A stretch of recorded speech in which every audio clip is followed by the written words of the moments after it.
favor, vamos prestar atenção. Muito obrigado. Você gostou? Está ótimo. Senhores, bom dia. Essa reunião é por solicitação minha ao presidente da República, porque nós iríamos apresentar isso à imprensa, que não foi apresentado, e começaram uma série de especulações sobre esse plano de retomada. Então, eu solicitei ao presidente uma reunião com os ministros, porque o plano não vai ter efeito se todos os senhores não nos ajudarem, cada um na sua área, claro. Tá? Na hora que nós precisarmos das pessoas para a coordenação do plano, o Ministério que não colocar uma pessoa realmente que seja envolvida e tenha capacidade para poder coordenar e executar, esse Ministério vai ficar mais fraco e aí o plano todo fica meio capenga. Tá? É uma apresentação de 10 minutos no máximo, mas é somente isso. Eu pediria também aos senhores que a finalidade não é reunião de ministros para nós discutirmos nada, simplesmente para apresentarmos o plano. Como é que saiu essa ideia?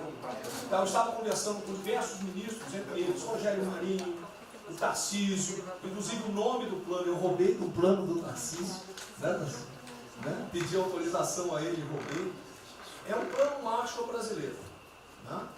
E eu comecei a observar que tinha plano do Ministério de Desenvolvimento Regional, que a economia tem plano, que a saúde tem plano, e não estava havendo uma coordenação, uma sinergia. Então esse foi o motivo dessa reunião aqui. Eu vou procurar ser bem breve o objetivo. Por favor, passa primeiro. Muito bom. Passou tudo, acabou.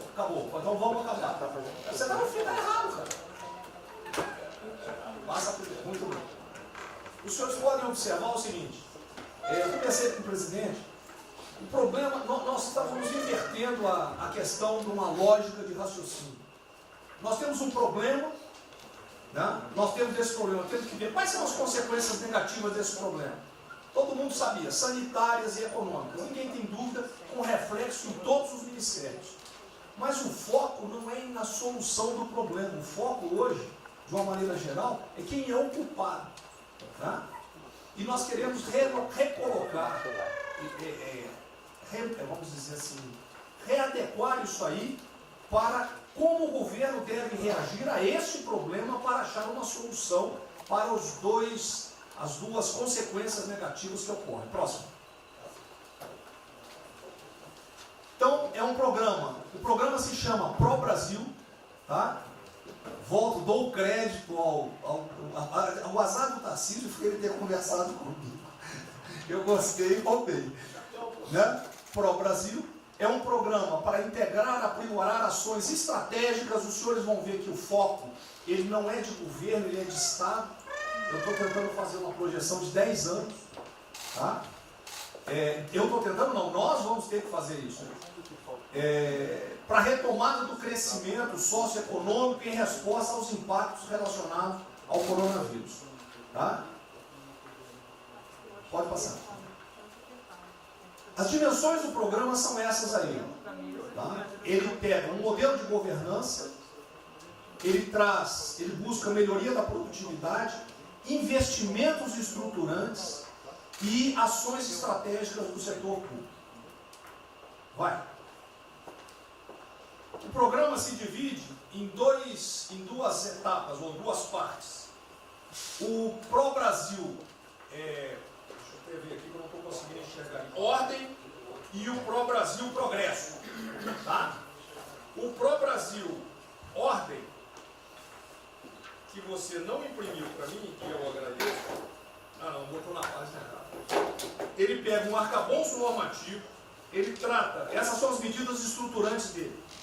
Vai ter que ter um arcabouço normativo, investimentos privados, segurança jurídica, jurídica e produtividade, melhoria no ambiente de negócios e mitigação dos impactos socioeconômicos. Na parte de investimento, ele foca em obras públicas, parcerias do setor privado. Esse programa também ele tem um foco na redução das desigualdades regionais. Tá? tem um foco na redução das desigualdades regionais. O Cid está com o dedo errado aí. E só um segundo, por favor. Pode passar, por favor, Cid. Qual é a abrangência do programa? Os senhores podem observar que ele tem uma parte de infraestrutura, ele tem ações viabilizadoras e tem ações de apoio na lateral. Como é que é o nome mesmo? Facilitadoras. Então, observe, na infraestrutura, com foco particularmente nessas obras que estão paralisadas, esses investimentos que nós estamos perdendo, que estão paralisados. Ele pega infraestrutura de transporte e logística, desenvolvimento regional e cidades, pega energia, mineração, telecomunicações. No desenvolvimento produtivo, ele foca na indústria, agronegócio, serviços e turismo. Nas laterais, os senhores têm a parte de cidadania, capacitação, saúde, defesa, inteligência e segurança. Tem também cadeias digitais, indústria criativa e ciência.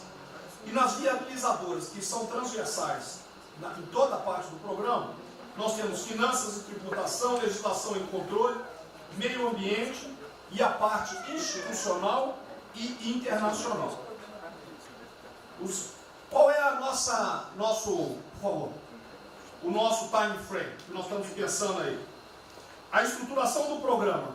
Eu preciso que os senhores, nós vamos fazer uma reunião, como os senhores podem ver. É a primeira reunião do grupo de trabalho, tá? Com todos os ministérios envolvidos. Na sexta-feira agora, tá? Os senhores vão receber o horário. E aí nós teremos de maio a julho a estruturação do programa. De agosto a setembro, o detalhamento do projeto. A partir de outubro, implantação em larga escala, tendo um foco prioritário naquelas ações que têm uma resposta mais imediata. Porque o brasileiro é o seguinte, na hora que nós lançarmos o programa, eles vão começar a cobrar resultado. Tá? Então eu tenho que ter alguma resposta para o público. E a efetividade dos processos de monitoramento, na realidade não está no final, ele está durante todo o processo. Tá? Passa mais um, sim. Volta. Aí. O horizonte do programa, se os senhores observarem, nós estamos pensando num horizonte, né, até 2020, na verdade até 2030. Tá? Mas uma primeira fase dele, ele é faseado até o final desse primeiro governo, mas com um planejamento que prossiga nisso aí. Esse é o foco do que o trabalho dos grupos vão ter que apresentar. Ok? Pode passar a última, por favor.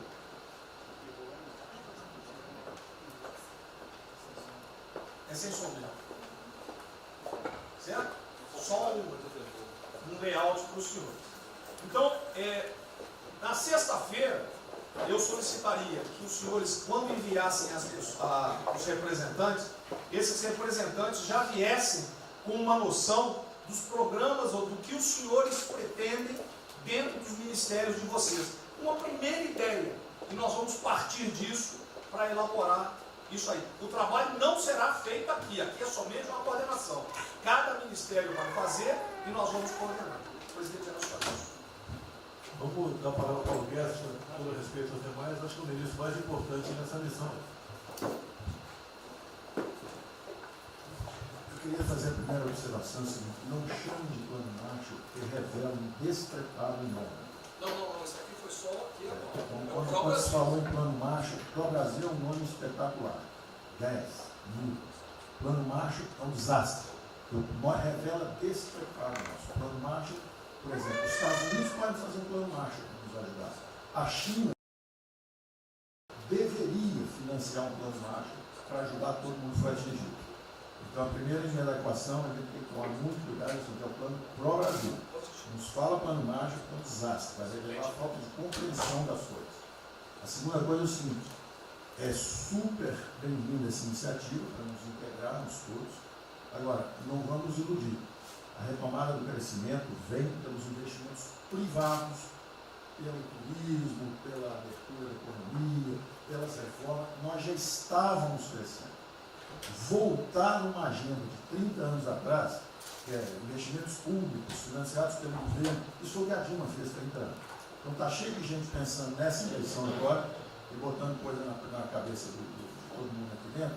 São governadores querendo fazer a festa, são às vezes ministros querendo aparecer, tem de tudo.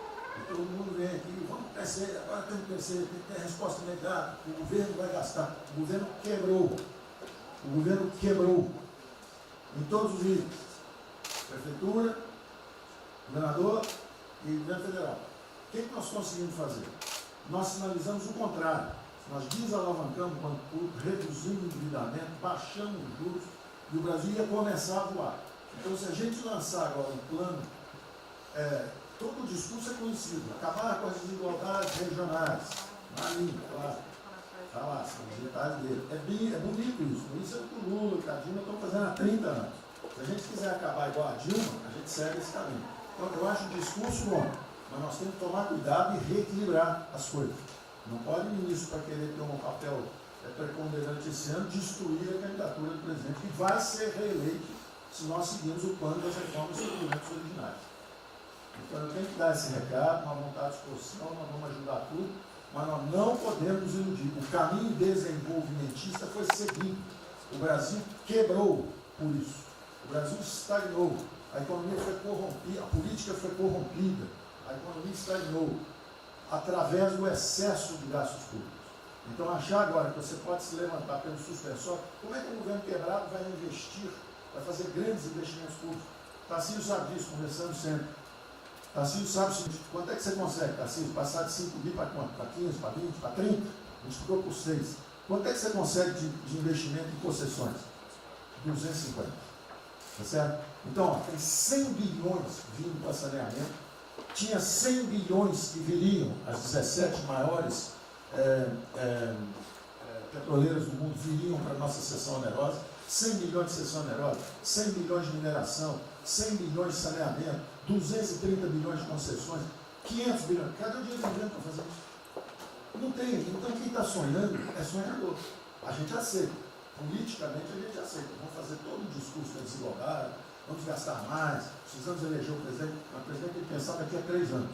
Não é daqui a 1 ano, não. Tem muita gente pensando na eleição desse ano. É só a observação que eu faria. Eu estou fora de eleição, só um minutinho.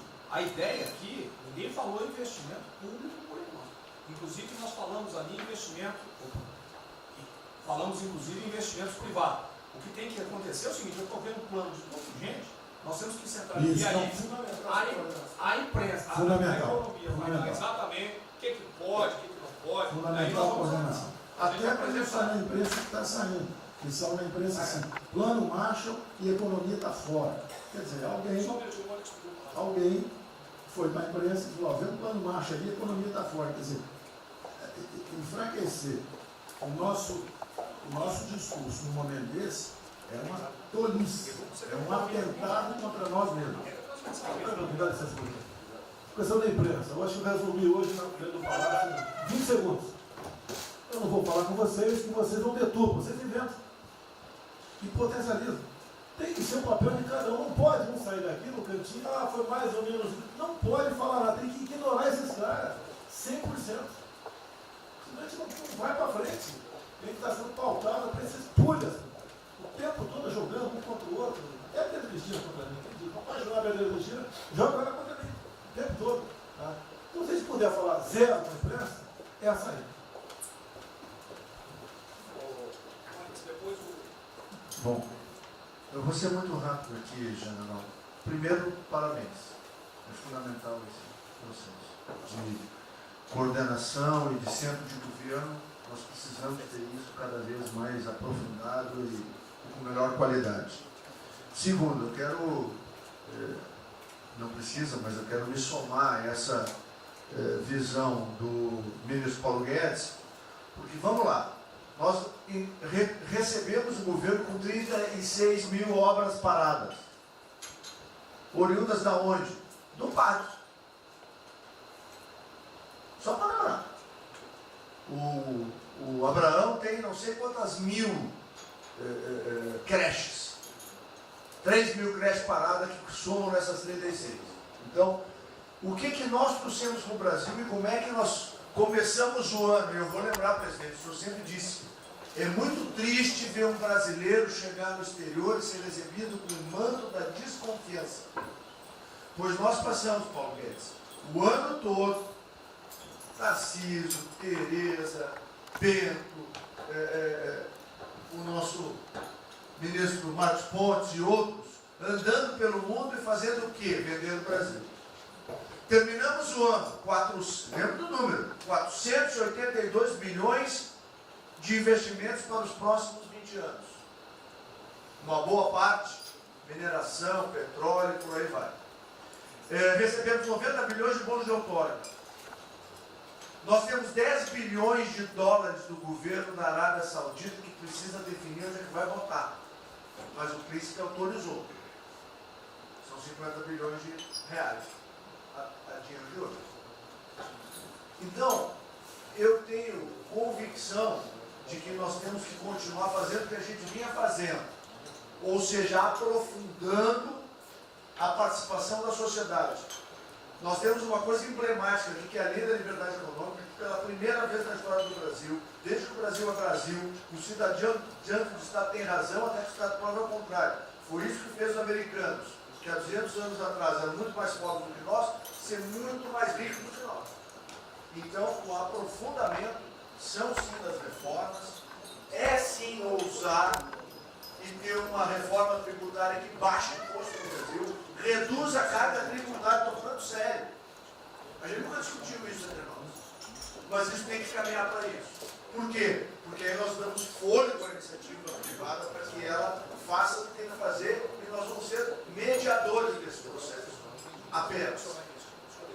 E sinceramente, eu acho que todo o nosso esforço nos próximos dias tem que ser como é que nós mantemos a nossa linha, porque nós terminamos o ano, ministro Ernesto, ministro Tarcísio. O senhor foi recebido na associação, na Federação das Indústrias Alemãs com um slide que mostrava a 163 para os caminhões atolados e a 163 pavimentado. E o presidente que coordenava aquele momento, eu estava lá lhe aguardando, voltando da Rússia, disse ao senhor, o que vocês brasileiros fizeram que nós não acreditávamos que vocês recuperaram a confiança e estão fazendo tantas transformações. Então, presidente, só para concluir, 100% dessa linha, mas que a gente não perca o foco original, porque por onde a gente estava caminhando, nós recuperamos a confiança externa e externa. Fomos acometidos de algo muito grave, que é uma doença, e que foi levado ao paroxismo da histeria, porque serve ao interesse de muitos, os mais variados, eu não vou aqui detalhar. Mas, sinceramente, temos que rapidamente voltar ao que nós estamos fazendo, porque nós estamos no caminho certo, e a prova disso é que todo mundo voltou a olhar o Brasil como esse. Bom, eu vou partir do princípio que todos que estão aqui são bem intencionados e querem bem no Brasil. Tá? Então, nós não acreditamos em teoria da conspiração e que ninguém quer só lavar os alicerces da República nem abalar a administração do presidente Bolsonaro. Eu quero lembrar a todos que não existem verdades absolutas. Por favor, vamos refletir. O que está acontecendo hoje no mundo não tem parâmetro nos últimos 100 anos. O que está acontecendo hoje no mundo vai permitir, de acordo com a FMI, que foi a previsão de uma semana atrás, de uma diminuição de quase 3% do PIB mundial, no caso do Brasil, de mais de 5%. Não tem paralelo. Em situações extraordinárias, remédios extraordinários de forma circunstancial. Isso não significa que nós tenhamos a necessidade de implantarmos uma política permanente. O ministro Braga Neto, na sua apresentação, ele estabelece, inclusive, um limite temporal e deixa claro que é uma política de Estado. O que eu peço é que nós tenhamos aqui as mentes abertas e que os dogmas, quaisquer que sejam eles, sejam colocados de lado nesse momento.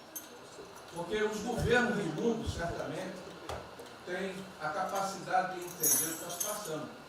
Eu tenho visto governos extremamente liberais, preparando programas de reconstrução, levando em consideração a necessidade de que o Estado Estado Nacional passa a ter um papel diferente como tomador de risco nesse momento em que há uma queda abrupta da liquidez.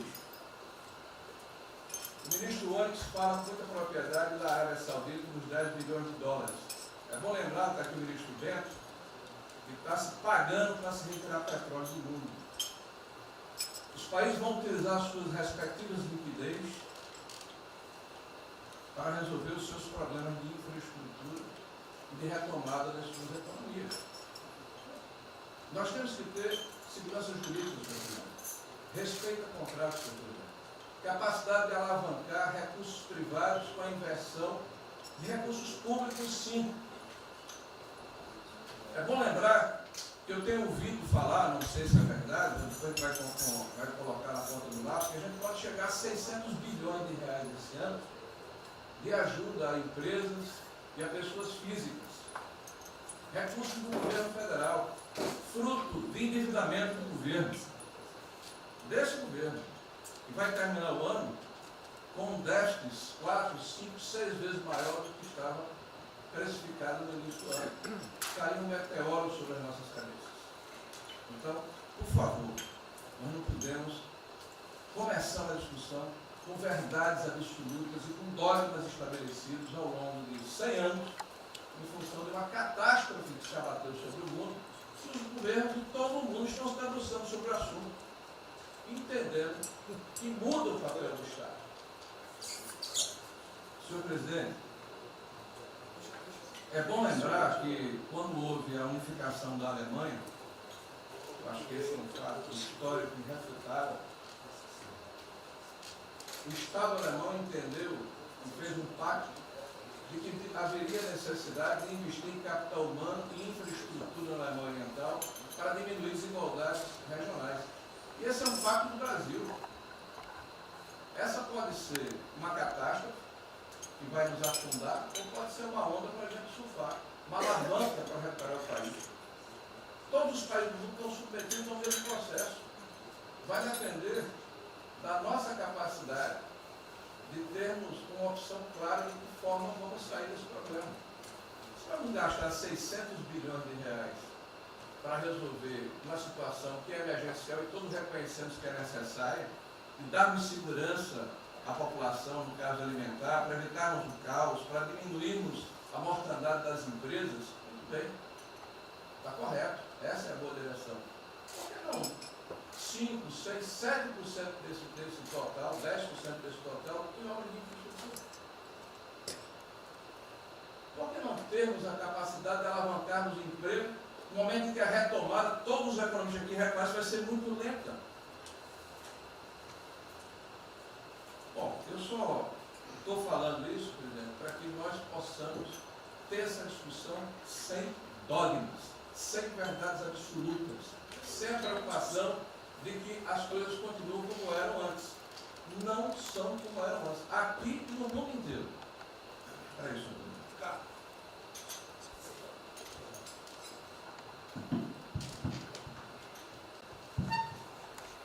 Presidente, estava assistindo atentamente a apresentação do colega Wilson Braga Neto.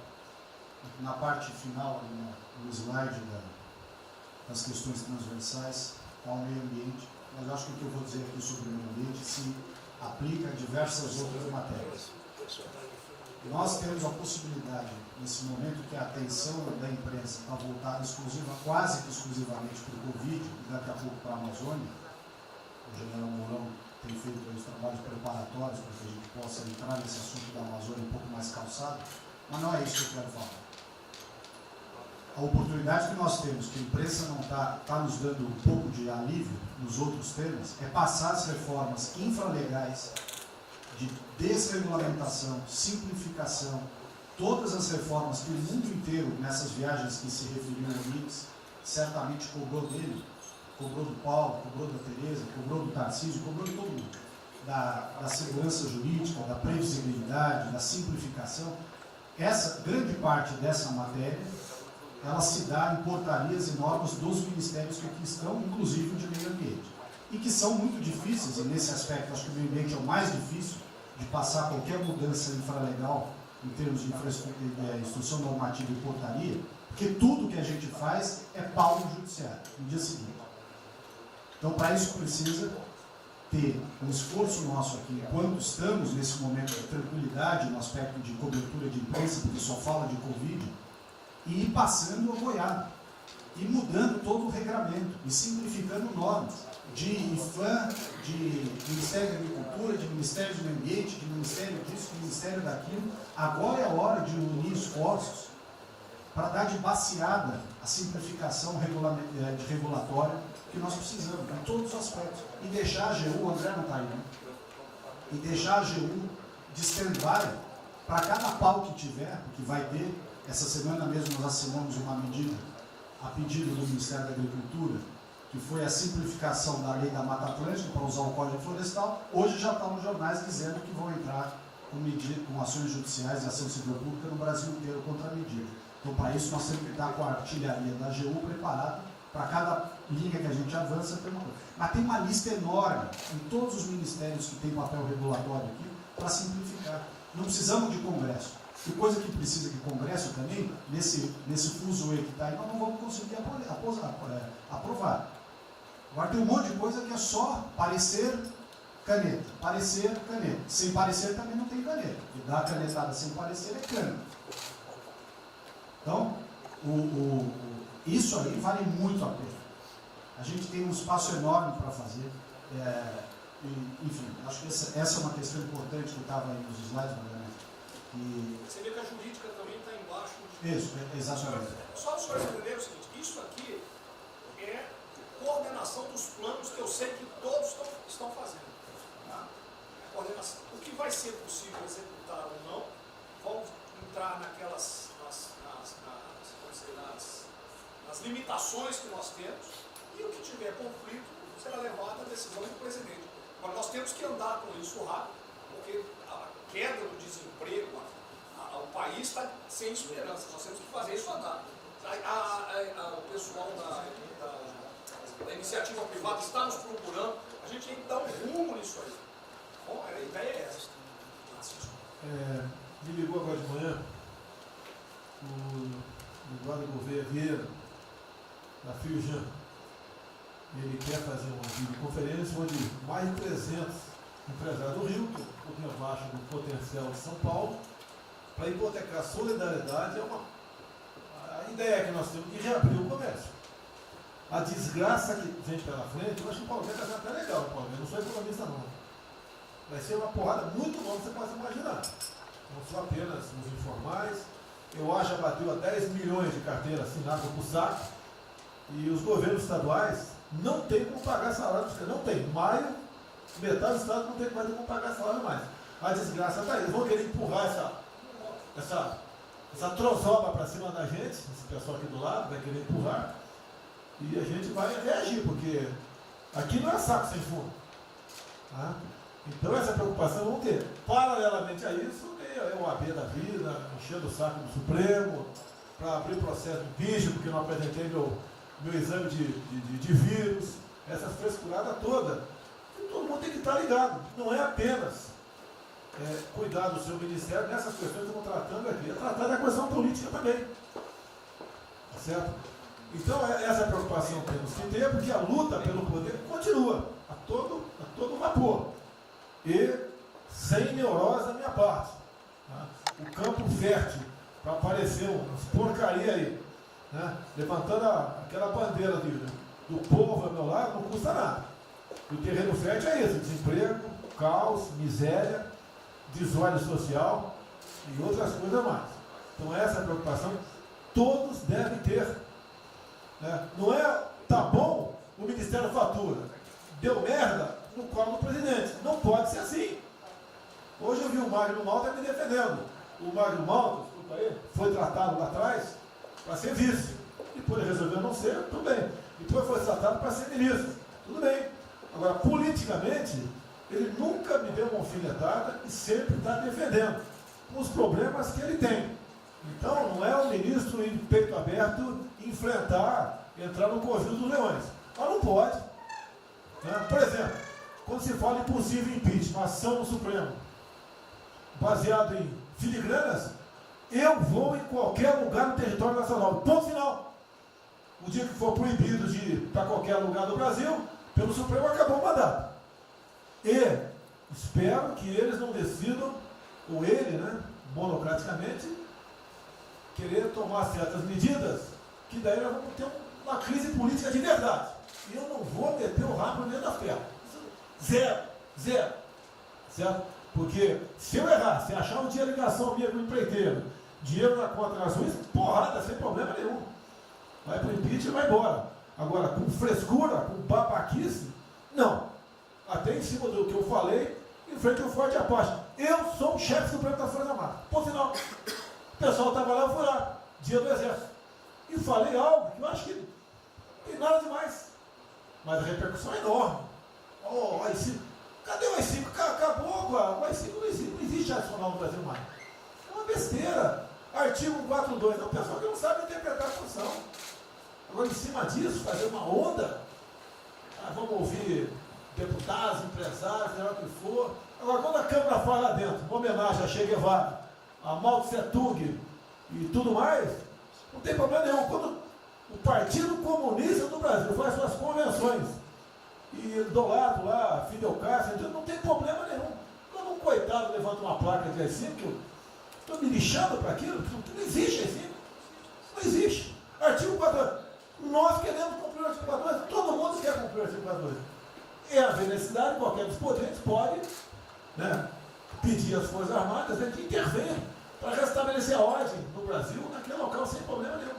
Agora, todos, né, têm que se preocupar com a questão política e aquele direito, tira a cabeça da toca, porra. Não é só ficar dentro da toca o tempo todo, não. Estou bem, estou cuidando da minha imagem, a minha imagem está aqui, eu sou bonitinho, e o requisito todo, não, tem que fazer essa parte. Então é isso que eu tenho que falar com você, que depois de um certo momento, onde chegar a cabeça dessas pessoas, fica difícil voltar atrás. Daí que é uma crise, é uma crise. Não tenho amor por esse mandato, para a cadeira de presidente. Zero. Não vou provocar ninguém. E assim como a defesa faz uma nota muito boa, dizendo que vai cumprir a Constituição, a liberdade, 10, né, e não aceita golpe, 10, também não aceita o contra-golpe dos caras, porra. Vai deixar alguns malucos aí, que sabe quem são, ficar aí naquela fervura de o presidente é irresponsável, ele é maluco, ele é genocida. Não é assim. O que vale para um lado, vale para o outro. O que não vale para um lado, não vale para o outro. Essa é a nossa preocupação que devemos ter. Por isso que está aqui o pró-Brasil, mas também com a questão política. Se nós começarmos a falar com propriedade, e tem muita gente que fala muito melhor do que eu, e tem um conhecimento muito melhor do que eu, tem que falar, discretamente, mas tem que falar, para não deixar subir a temperatura, que é só porrada o tempo todo em cima de mim. E vou continuar indo em qualquer lugar do Brasil, ponto final, não é problema meu. Tá certo? Se eu não tivesse direito de vir, prefeitinho lá no fim do mundo, um jaguapoca do prefeito, manda prender. Tem que a justiça se posicionar sobre isso, porra. Tem que se posicionar sobre isso abertamente. Não admitimos prisão por parte do prefeito no decreto. Tem que falar, não é ficar quieto. E quem direito aqui, todos têm que falar isso aí, não é só a justiça. Todos têm que falar. Não é ficar, toca o barco não e vamos em frente. Tá? Então é isso que eu apelo a vocês, pô. Essa preocupação, acordem para a política e se exponham. Afinal de contas, o governo não só. E se eu cair, cai todo mundo. Agora, se tiver cair um dia, vamos cair lutando, uma bandeira justa, não por uma babaquice de exame antivírus, pô. Pelo amor de Deus, pô. Tá? Eu até já bem claro, de uns 8 anos para cá, quando pedia farmácia de manipulação, um remédio qualquer, eu falava com o médico. Bota um nome de fantasia, porque se for o meu nome para lá, como era sempre um cara manjado, né, tem 3, 4 que vão manipular lá o medicamento, pode me envenenar, pô. E assim é a mesma coisa a questão do vírus, entre outros. De acordo com o interesse, o cara dá negativo, ou dá positivo, depois que deu, vai para a contraprova, vai dar problema. E nós sabemos, tá certo, que nós temos um compromisso com a verdade. Eu jamais mentiria se não tivesse realmente um exame negativo. Jamais eu mentia negativo, eu deu positivo, vice-versa, jamais. A verdade é acima de tudo. Então é um apelo que eu faço a todos que se preocupem com política para não ser surpreendido. Eu não vou esperar o barco começar a afundar para tirar água. Estou tirando água e vou continuar tirando água de todos os ministérios. Tocante a isso. A pessoa tem que entender. Se não quer entender, paciência, pô. E eu tenho o poder e vou interferir em todos os ministérios, sem exceção. Nos bancos eu falo com o Paulo Guedes, se tiver que interferir. Nunca tive problema, zero problema com o Paulo Guedes. Agora os demais, vou. Eu não posso ser surpreendido com notícias. Eu tenho a PF que não me dá informações. Eu tenho as inteligências das Forças Armadas que não têm informações. A BIM tem seus problemas. Tem algumas informações. Só não tenho mais porque está faltando, realmente, temos problemas. Aparelhamento, etc. Mas a gente não pode ver essa informação. Quem é que nunca ficou atrás da porta ouvindo que seu filho ou sua filha está comentando? Tem que ver, depois que ela engravida, não adianta falar com ela mais. Tem que ver antes. Depois que o moleque encheu os conos de droga, não adianta mais falar com ele, já era. A informação é assim. Eu estava vendo, estudando esse fim de semana aqui, como é que o serviço chinês secreto trabalha nos Estados Unidos. Qual a preocupação nossa aqui? É simples o negócio. Ah, não deve falar publicamente. Deve falar como? Está todo mundo vendo o que está acontecendo?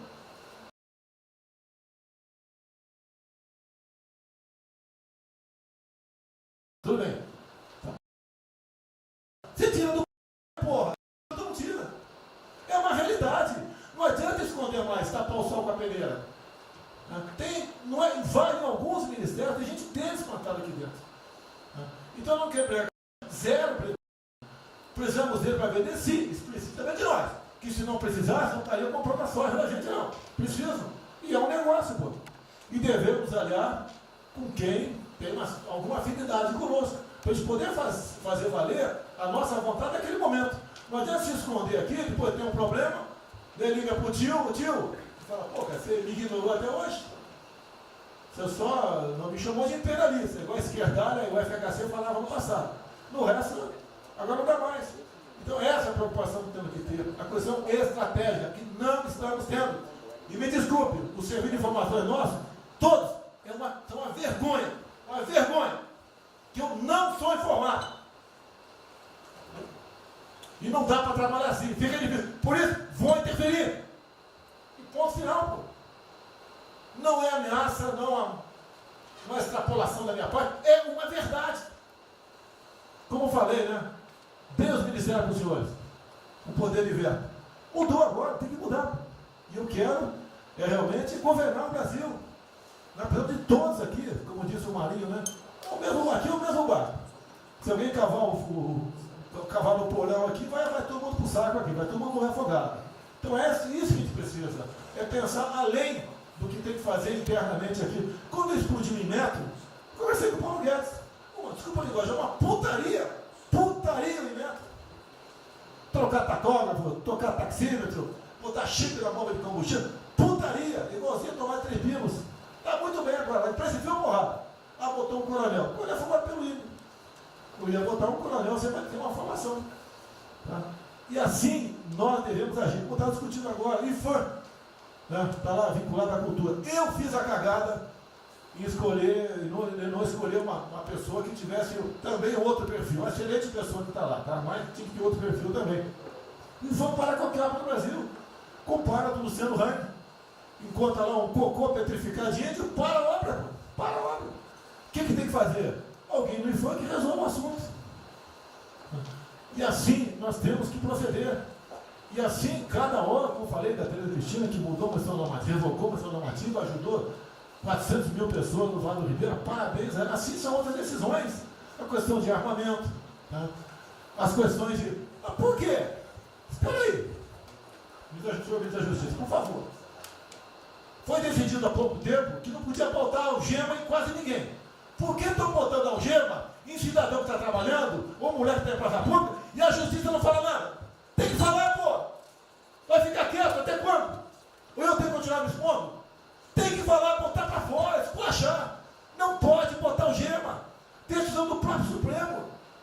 E vão ficar quietos até quando? Fica humilhando o nosso povo, porque isso está crescendo. O pessoal fica apontando para mim, votei em você para você fazer alguma coisa. Votei em você para você tomar decisões, para você brigar. E é verdade. Eu estou me lixando com a reeleição. Eu quero mais que alguém seja eleito, se eu vier candidato, tá? Eu quero ter paz no Brasil, mais nada. Porque se for na esquerda, uma porrada de vocês aqui tem que sair do Brasil, que vão ser presos. E eu tenho certeza que vão me condenar por homofobia, 8 anos por homofobia. Ele inventa o racismo, que não inventaram agora por Von Traub. Desculpa usar a puta que eu pariu. O Von Traub pode ter falado uma merda do mundo, mas racista? Vamos ter que reagir, pessoal. É outra briga. Tem que ser um governo com altivez. Se expor, mostrar que nós temos o povo do nosso lado. Que nós somos submissos ao povo. Nós queremos realmente, como disse, se não me engano, Margaret Thatcher, né? O Reagan, não sei, para ser conduzido pela povo brasileira, ponto final. Onde o povo está, vamos estar juntos. Eu não convidei ninguém para ir para frente do Forte Apache. Ninguém, zero. Estava na casa do meu filho, fiquei sabendo, vou para lá. A empresa está falando agora que não sei, 2 ministros militares aí não aceitaram meu convite. O dia que ou eu convido o ministro para o churrasquinho em casa, eu pago a missão. Eu vou pagar a missão. A missão for absurda, o ministro falou, tchau, tô fora. Tá certo? Ou vai e fica puto, mas vai, pô. E jamais eu vou pagar uma missão escrota para quem quer que seja. Nem no quartel fazer isso com o recruta, nem no quartel. Tá certo? Quem tirar o nosso convívio aqui, que é muito bom, partir para essa linha. Não estamos em desespero, nós estamos bem. Não somos acusados de desvio, de corrupção, nada, tá zero. Temos problema pela frente. Vamos tentar solucionar. Eu tenho conversado com vários ministros. E vamos solucionar. Porque o destino do Brasil está na mão desse grupo privilegiado que está aqui. E eu não seria nada sem vocês. Vocês não seriam ministros sem eu. Duvido. Dificilmente eu tinha sido ministro se tivesse uma data aqui. Eu duvido. Podia aceitar por alguns dias, né? Depois ver a sacanagem que ia ser. Não ia ser diferente do que foi os 2 anos anteriores do PT. Né? Ia pedir para sair. Então, um apelo para vocês. Todo mundo se preocupa com o futuro do Brasil, com a questão política. Criticar o ato de uma pessoa ou outra não é criticar o Congresso ou de criticar o Supremo Tribunal Federal. Quem não ficou revoltado, o Moro ficou revoltado com a liberdade desse pessoal. Por causa de vírus, botou esse estuprador para fora. Imagine ter estuprado uma filha nossa, um filho da puta desse posto de liberdade. Nós temos que colocar no lugar dessas pessoas, desse pai que tem a filha estuprada, e o vagabundo foi posto na rua. Com a decisão, foda-se quem seja, tem que jogar pesado em cima disso. Não é um desabafo, pessoal, é uma realidade. O nosso barco está indo, mas não sabemos ainda, no momento, dado o último caso, vírus, para onde é nosso barco. Pode estar indo em direção ao iceberg. A gente vai para o fundo. Então vamos se ligar, vamos se preocupar. Quem de direito se manifesta com altivez, palavras polidas, tá? Mas tomar uma posição, porque não pode tudo veio para a minha retaguarda, tudo. Tá? E vocês têm que apanhar junto comigo, logicamente, quando tiver motivo para apanhar, ou motivo para bater.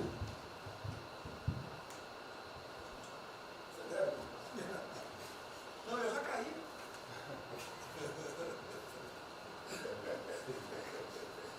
O ministro Moro, por favor. A sequência aqui é o seguinte: o ministro Moro, Montezano, o Nelson e o Paulo Guedes. Aí eu pediria só aos senhores que fossem breves. Você também? O Paulo Guedes quer uma política e quer cobrar os salários. Assim, depois do Moro. Bem, a primeira questão do plano ali que foi apresentado, fica aqui o registro do meu elogio, certo que ele tem que ser preenchido aí nos detalhes, existem as questões econômicas a ser resolvidas lá pelo Ministério da Economia, a ser trabalhado também com as outras áreas econômicas. Só faria uma sugestão aqui, ministro, se pudesse colocar desde logo, em algum momento desse plano, alguma referência importante também à segurança pública e a controle da corrupção. Foram 2 temas centrais, né, nas últimas eleições, e são 2 temas que, embora, claro que o plano vai ficar sujeito aí ao detalhamento necessário, mas acho que é importante ter uma referência inicial para não parecer que nós estamos descurando desses aspectos específicos. Nós não entramos em detalhes, porque isso aqui, os senhores viram que todos os ministérios praticamente responderam, isso aí para mim viria no detalhamento do Ministério. Mas eu acho que politicamente cabe. Não, sim. Não, eu entendo que cabe no detalhamento, mas acho que uma referência. Bom, a gente né, seria interessante. Tem que apontar também que foi uma vitória do governo, do presidente. No ano passado houve uma queda expressiva desses principais indicadores criminais. Isso, embora seja mais vinculado com a questão da vida e segurança das pessoas, também é um fator importante para o investimento econômico, para também melhorar o ambiente econômico. E o controle da corrupção também é pressuposto. Né? Então, faria exclusivamente essa sugestão específica. Muito obrigado. Já está anotado. Montezano, Ministro, primeiramente, parabéns. Acho que é um momento oportuno para a gente começar a falar do dia seguinte. O próprio ministro Guedes, nas discussões que temos tido nas últimas semanas, tem nos orientado. O BNDES foca na reconstrução, foca no dia seguinte, porque a crise de saúde vai demorar alguns meses e a reconstrução muito mais meses do que isso. Então é muito oportuno a gente já começar a discutir isso. Segundo, aqui eu subscrevo as palavras do ministro Salles. O que a gente tem observado nos projetos e concessões, etc., uma parte crítica, essa legislação para o funcionamento da máquina pública. É um momento muito oportuno para a gente aproveitar isso. Isso faz uma baita diferença no preço de um projeto, na velocidade, faz muita diferença. Então, eu subscrevo aqui as palavras do ministro Salles. E, por último, ministro, quando eu assumi o banco em julho, o banco estava montado como uma fábrica de empréstimo. O banco, durante 15 anos, foi uma fábrica de empréstimo. De julho até hoje, a gente fez uma reestruturação completa no banco, montando o que eu acredito hoje ser já o maior banco de investimento do Brasil em pessoas, e um banco de investimento de serviços focado em planejamentos econômicos setoriais e estruturação de projetos. Tá? O banco já está atuando dessa forma. Temos um vasto conhecimento setorial, um vasto conhecimento de planejamento, já está rodando a contento, e esse BNDES de hoje se parece muito mais com o BNDES de 20 anos atrás, que era o BNDES que planejava e estruturava esses projetos no Brasil. Então eu queria colocar aqui à sua disposição, que nos use, estamos a serviço. Então o que o senhor achar adequado, razoável, tanto no fornecimento de informações, mas como também nesse planejamento, na coordenação, temos já um modo operante, uma estrutura que é plug and play. Se o senhor quiser usar, já está pronta para rodar para esse tipo de mapeamento e estruturação de projeto. Então, por favor, sinta-se bem à vontade de nos usar integralmente aqui na coordenação desse projeto, caso o senhor entenda adequado. Tá? Tiago. Nelson. Bom, estou chegando aqui, então é importante que eu coloque para vocês como é que a gente vai trabalhar. A saúde é fundamental, porque enquanto a gente não mostrar para a sociedade que a gente tem o controle da doença, da saída dela, qualquer tentativa econômica vai ser ruim, porque o medo vai impedir que você trate a economia como uma prioridade. Então, controlar a doença hoje é fundamental. E controlar a doença não significa que a gente vai curar a doença em uma semana, mas que a gente não é um barco à deriva e que a gente tem uma estratégia para trabalhar essa doença. Então, são 3 coisas que a gente vai trabalhar. Primeiro, a informação, para entender o que é a doença, qual é a evolução dela, como é que está a infraestrutura para cuidar da doença. Porque um dos grandes problemas que a gente tem hoje, se a gente olhar o Brasil hoje, ele é um dos melhores países em número em relação à mortalidade. O que assusta é você ver que o hospital não consegue atender, a gente do frigorífico, a gente está abrindo cofre em algum lugar para enterrar, e isso traz medo. E o medo impede que qualquer outra atividade tenha sucesso. Porque enquanto isso não for sanado, o restante vai ter muito pouca chance de ser comprado pela sociedade. A segunda coisa é estruturar a operação de cuidado. Então a gente vai investir em logística, vai investir na parte de compra e tentar melhorar o processo. Por quê? Porque se eu tiver os hospitais funcionando, eu vou ter os pacientes tratados, eu não tenho a sensação da crise, o medo melhora e o restante pode entrar. E a terceira coisa é a gente deixar claro um programa de saída do isolamento e do distanciamento. Não é que vai sair amanhã, mas a gente tem que ter um planejamento. Porque aí a gente realmente mostra que a situação está na nossa mão. Pode ser que demore um pouco, mas a gente está controlando esse processo, que a gente não está sendo um barco à deriva. Então, basicamente, eu queria falar para vocês, essa é a forma como a gente vai tratar, e a gente vai estar interagindo com todos os ministérios que forem necessários, para que isso aconteça da forma mais rápida possível. Basicamente é isso, é um prazer estar aqui com vocês. onde eu liguei para o diretor-geral da Polícia Rodoviária Federal. Chegou ao meu conhecimento uma nota que era dele sobre o passamento de um patrulheiro. E ele enfatizou que era por 2019. Eu liguei para ele, por favor. O que mais? Ele era obeso, era isso, tinha comorbidades. Mas ali na nota dele só saiu por 19.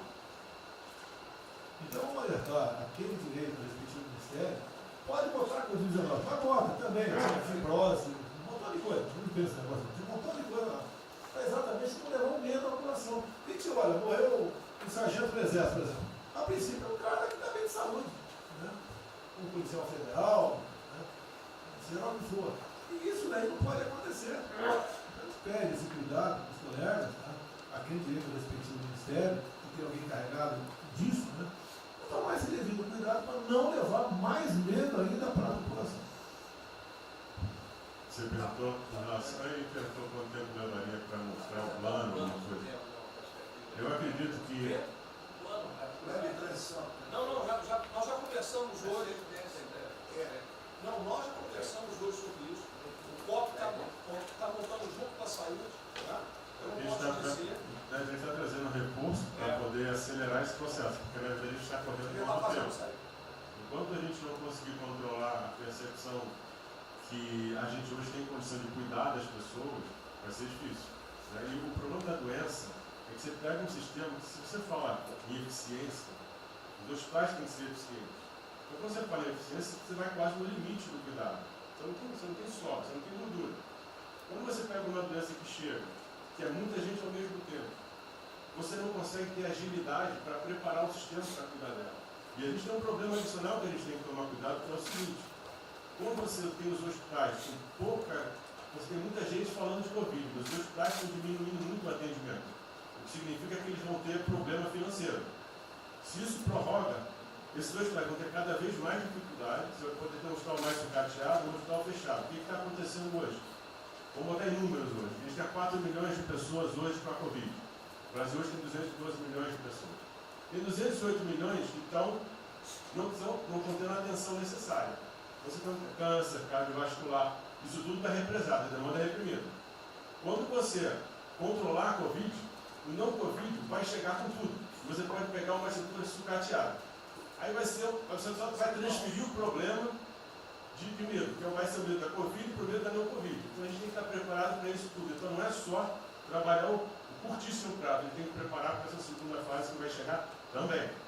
Isso tudo a gente está fazendo, só para vocês saberem que a gente está pensando nisso tudo, só para vocês saberem que está tudo trabalhando. Por favor, o ministro Tarcísio, eu pediria aos senhores que fossem bem breves. Não, já não tem jeito.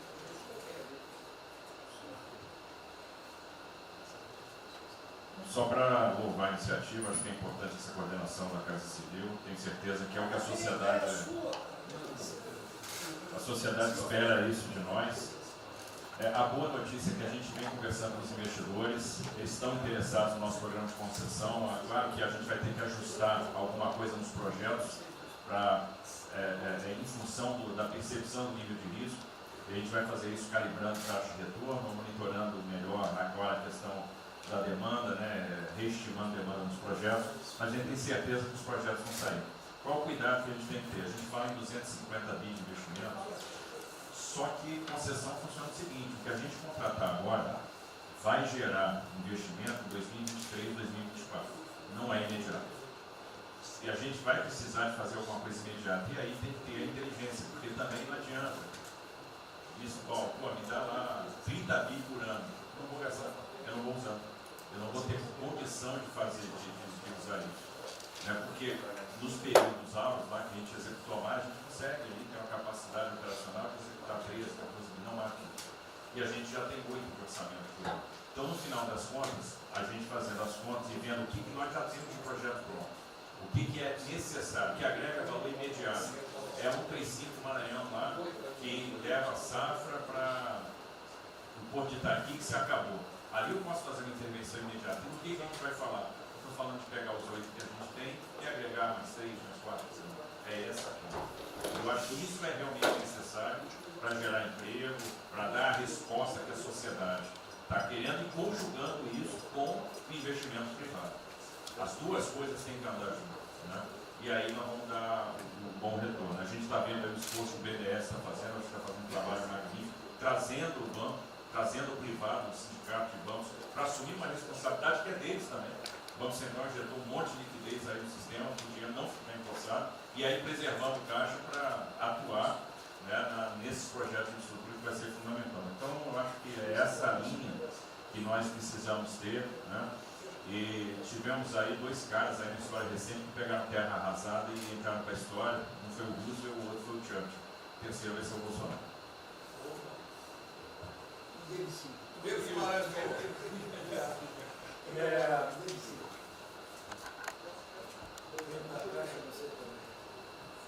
Peço aos senhores que sejam breves. São só 5 pontos muito rápidos. Primeiro, presidente, o maior programa da história do mundo de inclusão social, digital, que nós estamos fazendo nesse governo, pessoas que tomavam dinheiro a 25% ao mês. Quer dizer, todos os ladrões lá, PT, PMDB, PSDB, aquela ladroagem toda, 25% ao mês. E ninguém se indigna. Esse governo que se indignou, o governo dos liberais. Então, assim, acho que a gente está com problemas narrativos. Hoje de manhã, por exemplo, o pessoal da Band queria dinheiro. O ponto é o seguinte, vai ou não vai dar dinheiro para Bandeirantes? Ah, não vai dar dinheiro para Bandeirantes? Passei meia hora levando porrada, mas repliquei. E falei, olha, vocês estão em casa? Eu tenho 30 mil funcionários na rua. Não tem esse negócio, essa frescurada de home office. Eu já visitei 15 agências. E você em casa? Aí o pessoal ficou um pouco mais calmo. Quer dizer, eu posso ter 30 mil brasileiros nas agências lá. Sabe quantas pessoas a Caixa está pagando hoje? 7 milhões de pessoas. E todo mundo home office. Que porcaria é essa? Desculpa o meu ponto, presidente. Como o senhor falou, eu vou me emocionar. O Luiz Lima, que nadou com meu pai, foi atleta olímpico, teve a esposa e a filha de 14 anos presa ontem, no Camburão. Que porra é essa? Desculpa. Que porra é essa? O cara vai pro Camburão com a filha, que se fosse eu, ia pegar minhas 15 armas e ia dar uma... Eu ia morrer. E se a minha filha fosse pro Camburão, eu ia matar ou morrer. Que isso? Estava nadando, é uma atleta olímpica. Você tira a pessoa está nadando com 14 anos. Eu tenho uma filha Maria de 14 anos. Se a minha filha fosse pro Camburão, ou eu matava ou morria. Que isso? E a esposa do Luiz Lima nem usou o fato de ser esposa de um deputado federal. Mas assim, foi calado, saiu é calado. aquele governador roubando para direito, está tudo quanto é lado. Então o governador rouba, aí ele sai prendendo todo mundo e fica tudo isso por isso mesmo. Aí a gente faz o maior programa da história da humanidade de inclusão de pessoas que recebiam 25% ao mês, cobrado. PSDB, PT, PMDB, aquele grupo todo. Na hora de privatizar, todo mundo, com 200 milhões, 300 milhões, tem vice-presidente da Caixa que eu expulsei, dos 120, 105 eu tirei. E se o senhor precisar, obviamente, meu chefe, o ministro Paulo Guedes, ele decide. Não tem problema. Inclusive, porque o que acontece? Se roubar, eu vou ligar para o ministro Moro para prender. Agora, se precisar de uma diretoria, não sei o quê, desde que sejam honestos, o ministro Paulo Guedes é que decide, etc. Mas dos 120, eu tirei 105. E na Caixa, não tem solicitado, até onde eu saiba. Mas, assim, eu acho que a gente está levando muita porrada, presidente. E, de novo, não estou dizendo de ninguém daqui, não, só leva porrada. Agora, tem limite. Desculpa, todo lugar que eu vou, as pessoas normalmente são educadas. Mas a paciência chega no limite, obviamente não dessa maneira, eu acho que tem um ponto. Nós estamos emprestando 154 bilhões de reais, mas só um ponto que eu acho importante. Tarcísio é super meu amigo e ele é muito esperto. Qual que é o grande ponto que a gente tem que evitar? O cara está quebrado, já estava quebrado antes e quer lançar um lesinho. Então, assim, claramente tem que ajudar, eu concordo. Tanto que nós emprestamos 43 bilhões de reais para o segmento imobiliário. 1,5 milhão de pessoas deixaram de ser demitidas. Agora não é para todo mundo, não. Aquela empresa que já estava quebrada antes, por que a gente vai dar uma lesinha? Então, este ajuste fino é importante que os bancos têm que fazer. Por quê? Último ponto que eu falo. Já estou sendo processado também, nós dois juntos na cadeia, por causa do auxílio emergencial. Sabe o que tem? Tem gente do TCU dizendo que a gente está ganhando muito, E tem gente dizendo que a gente está dando pouco. Ferrou. Ou seja, tem gente querendo me prender porque está dizendo que a gente está dando muito. E tem gente querendo me prender, que são aqueles caras lá que estavam antes, dando pouco. Vou acabar sendo preso, mas o que a gente não vai fazer? Deixar 30, 40, 50 milhões de pessoas passarem fome. Então, é só o meu recado dizendo o seguinte: a Caixa, o Banco de todos os brasileiros. Poxa, a gente está com 30 mil pessoas. Eu passo ligando, 45 pessoas na Caixa tiveram coronavírus. 2 faleceram, um, na verdade, com 70 anos, já estava aposentado, e outro. A pessoa, eu chorei mais do que a pessoa, a mãe. Uma pessoa em 30 mil que estão o dia inteiro. E eu já falei para minha esposa, se tiver qualquer coisa, eu vou tomar 1 litro de hidrocloroquina, aquelas coisas todas. Então, assim, eu acho que a gente está, só o último ponto, numa questão de histeria coletiva. Quer dizer, eu posso ter 30 mil funcionários da Caixa pagando 7 milhões hoje, 2 milhões na segunda, ontem a gente abriu 800 agências, vamos abrir no sábado, no domingo, 2 horas antes. Então, o que a imprensa quer? Que você pague e dane-se os funcionários da Caixa. Mas se morrer 2, Jornal Nacional, presidente Bolsonaro e presidente Pedro, irresponsáveis porque abriram. A gente só vai levar porrada. Agora, realmente, meu ponto é inaceitável, foi a primeira vez que aconteceu. Eu conheço a Milena, Romine, atleta olímpico. Quer dizer, um atleta olímpico, a esposa atleta olímpica, a filha de 14 anos no camburão. Eu não sei se eles botaram lá atrás ou no meio. E aí você solta o estuprador, então acho que realmente tem uma questão. De novo, eu quero só reforçar uma coisa. O ministro Moro, em um dia, resolveu um problema muito importante. Muito obrigado, ministro. O que aconteceu?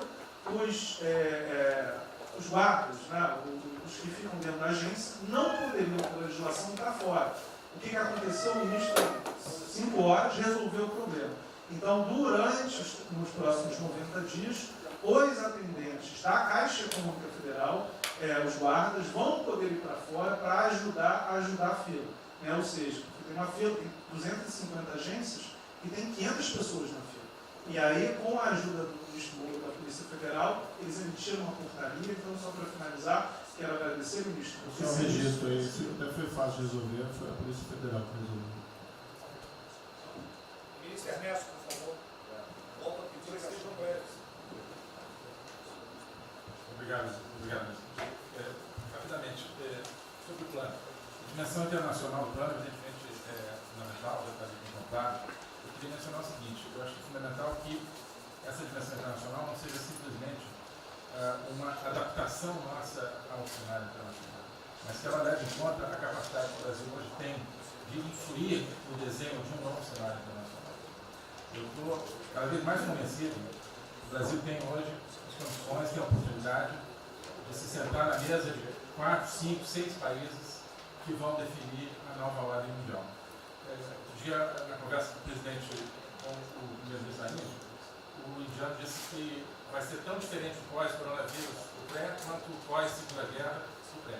Eu acho que é verdade, e assim como houve um Conselho de Segurança que definiu a ordem mundial, 5 países depois da Segunda Guerra, vai haver uma espécie de novo Conselho de Segurança, e nós temos dessa vez a oportunidade de entrar nele e acreditar na possibilidade do Brasil influenciar, ajudar a formatar um novo cenário.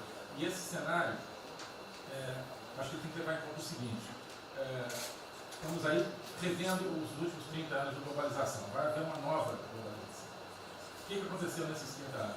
Foi uma globalização cega para o tema dos valores, para o tema da democracia e da liberdade. Foi uma globalização que a gente está vendo agora, criou um modelo onde no centro da economia internacional está um país que não é democrático, que não respeita os direitos humanos, etc. Essa nova globalização acho que não pode ser cega. Tem que ser uma globalização, tem que ser uma estrutura que leve em conta, claro, a dimensão econômica, mas também essa dimensão da liberdade e do valor. E da mesma maneira, acho que o plano está apontando para isso, na nossa dimensão nacional, também não pode ser um plano cego para essas dimensões daquilo que nos traz, né, que traz o projeto do presidente, que é não simplesmente a eficiência, a pujança, o crescimento econômico, mas a liberdade, o combate à corrupção, a reinvenção do Brasil livre, do Brasil livre dessas mazelas que nós pensamos. Obrigado. Obrigado, ministro. Roberto Campos.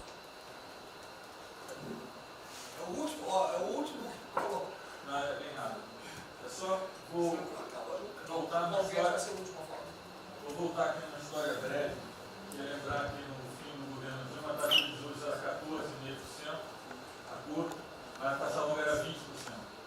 E aí quando a gente olha o que aconteceu e o que proporcionou a taxa de juros cair, é interessante, porque teve um dia, 18 de agosto, saiu uma manchete no jornal que todos os elementos apontavam que ia ter o teto de gastos. Naquele dia, a curva de juros começou a cair, e foi quando depois o presidente do Banco Central anterior começou a cair os juros.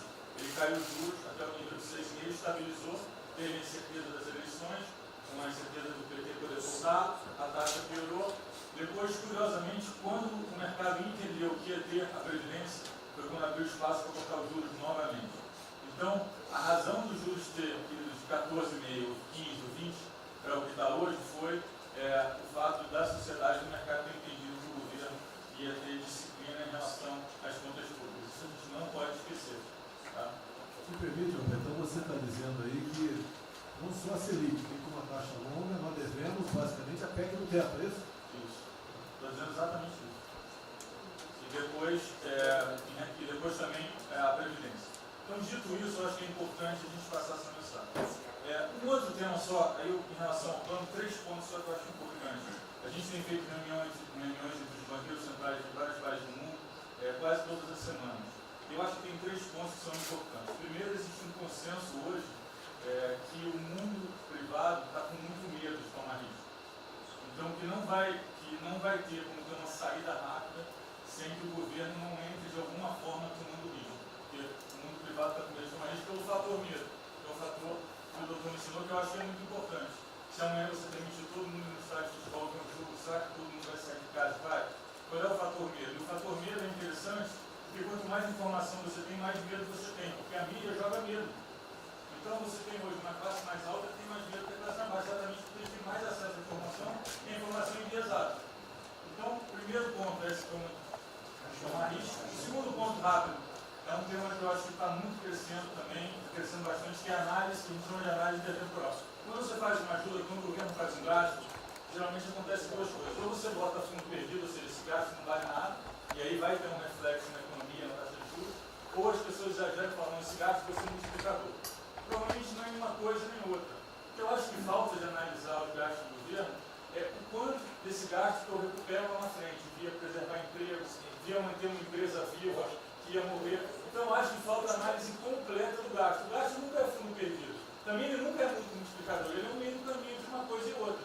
E o que eu acho que falta é a análise de eu vou gastar tanto e esse gasto vai ter essa efetividade. Por exemplo, existe uma percepção do mercado que dinheiro para governador e prefeito é dinheiro jogado fora. Pode ser que seja mentira, mas existe essa percepção hoje.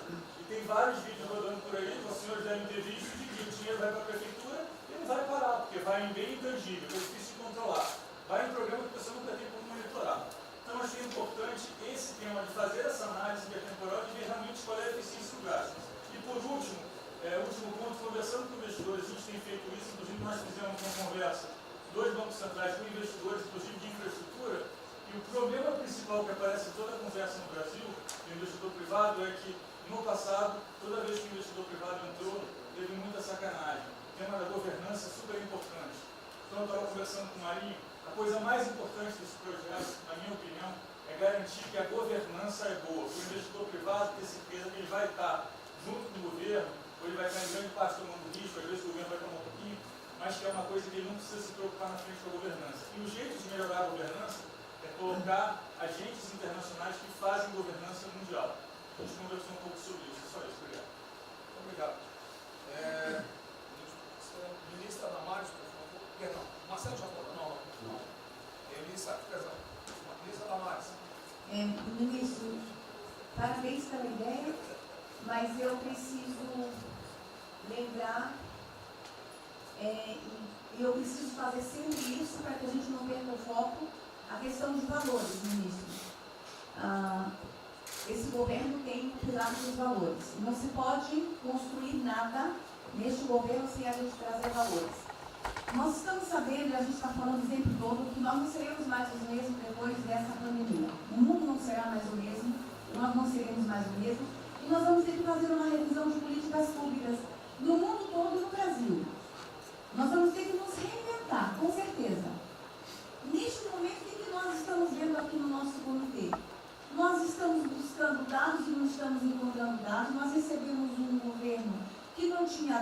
os dados que nós tínhamos eram falsos, mentirosos, um Brasil de achismo, um Brasil de talvez, eu acho que é, talvez sim, talvez não, políticas públicas construídas até agora nessa nação em cima de talvez e de achismo. Nós vamos ter que rever muita coisa. É um país plural.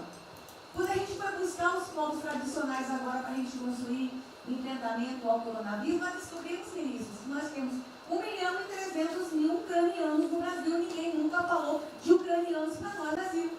Com a sua cultura totalmente preservada no Brasil.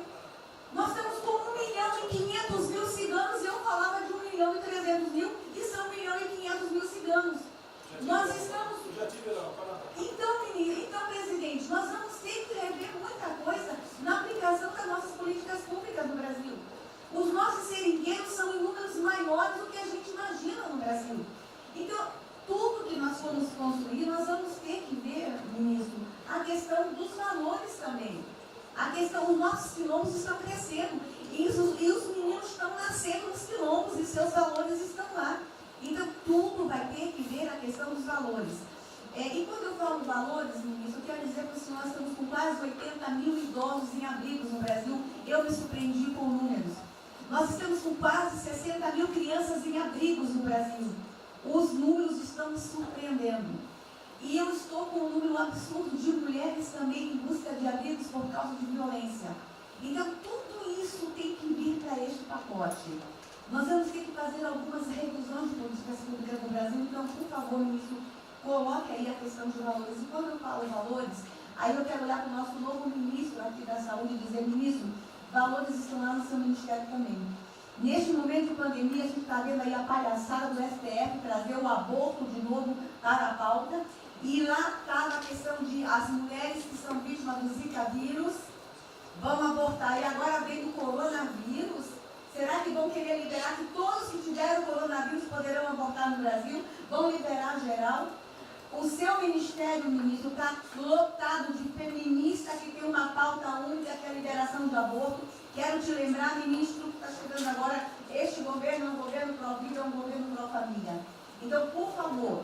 E aí, quando a gente fala de valores, ministro, quero dizer que nós estávamos sim no caminho certo.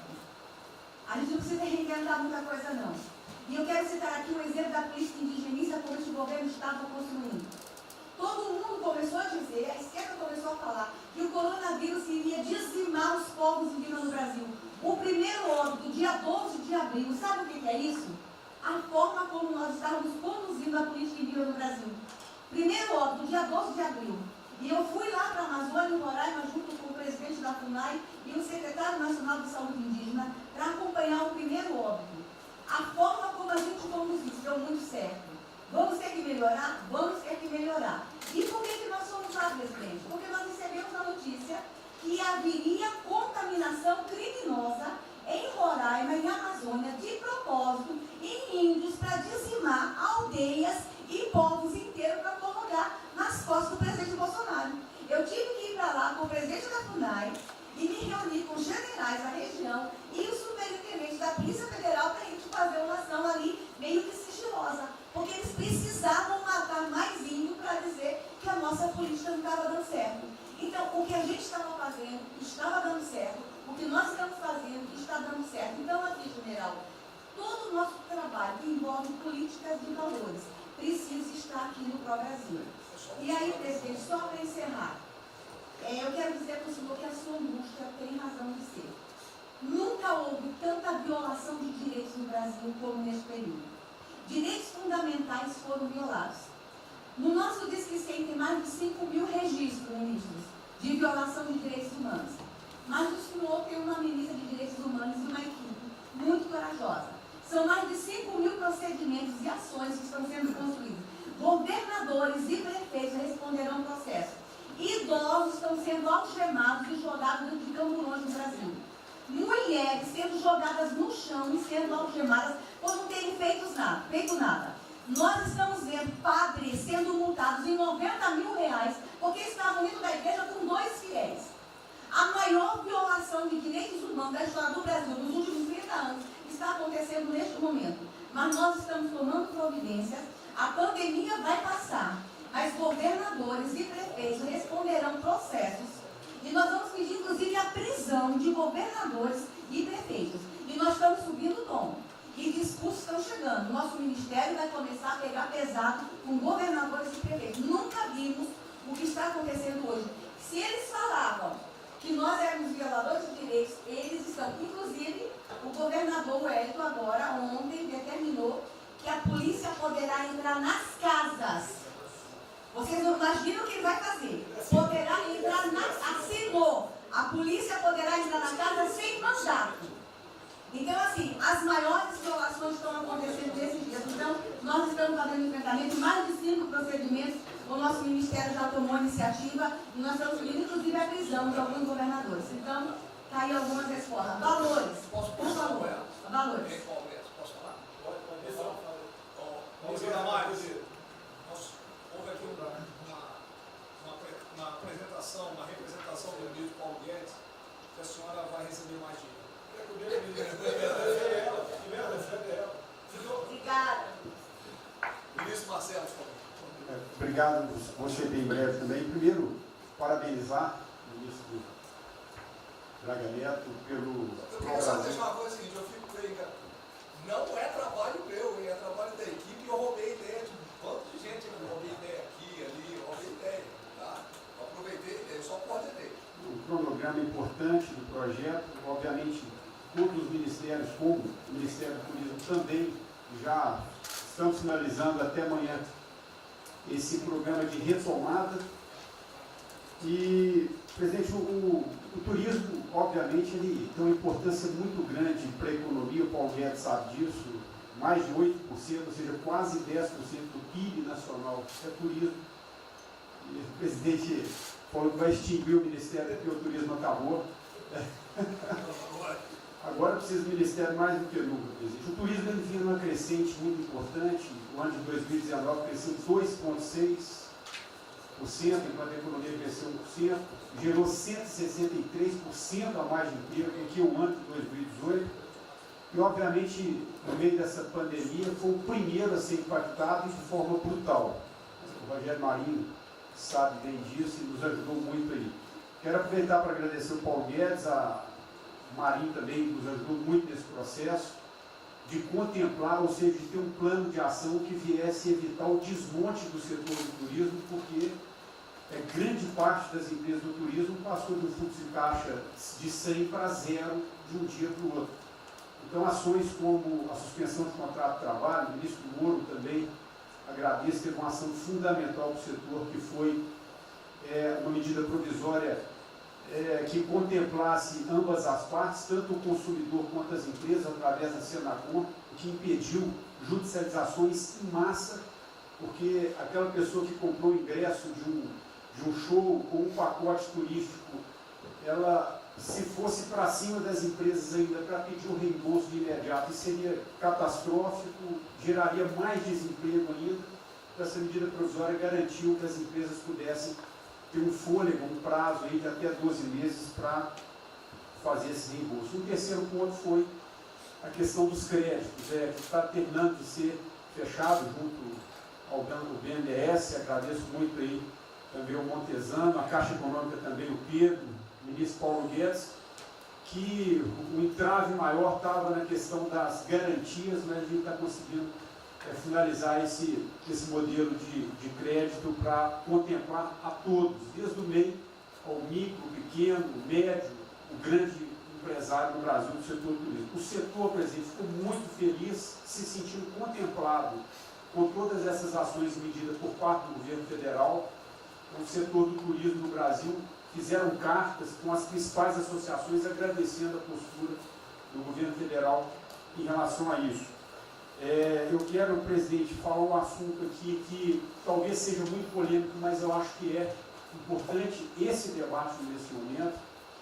Aí eu falo também para a ministra Damares, que eu sei que é uma pauta muito sensível também a ela, que é a questão, presidente, porque o Ministério do Turismo agora tem que ter um planejamento, um plano de atração de investimentos, que é o que gera emprego, renda, é o que ajuda, obviamente, a economia do Brasil. E para isso, presidente, eu acredito que é um momento propício nesse planejamento da retomada discutir os resorts integrados. não é legalização de jogos, não é bingo, não é caça-níquel, são resorts integrados. Obviamente, presidente, uma pauta precisa de ser construída, ainda mais estou olhando para um cara que veio para mim.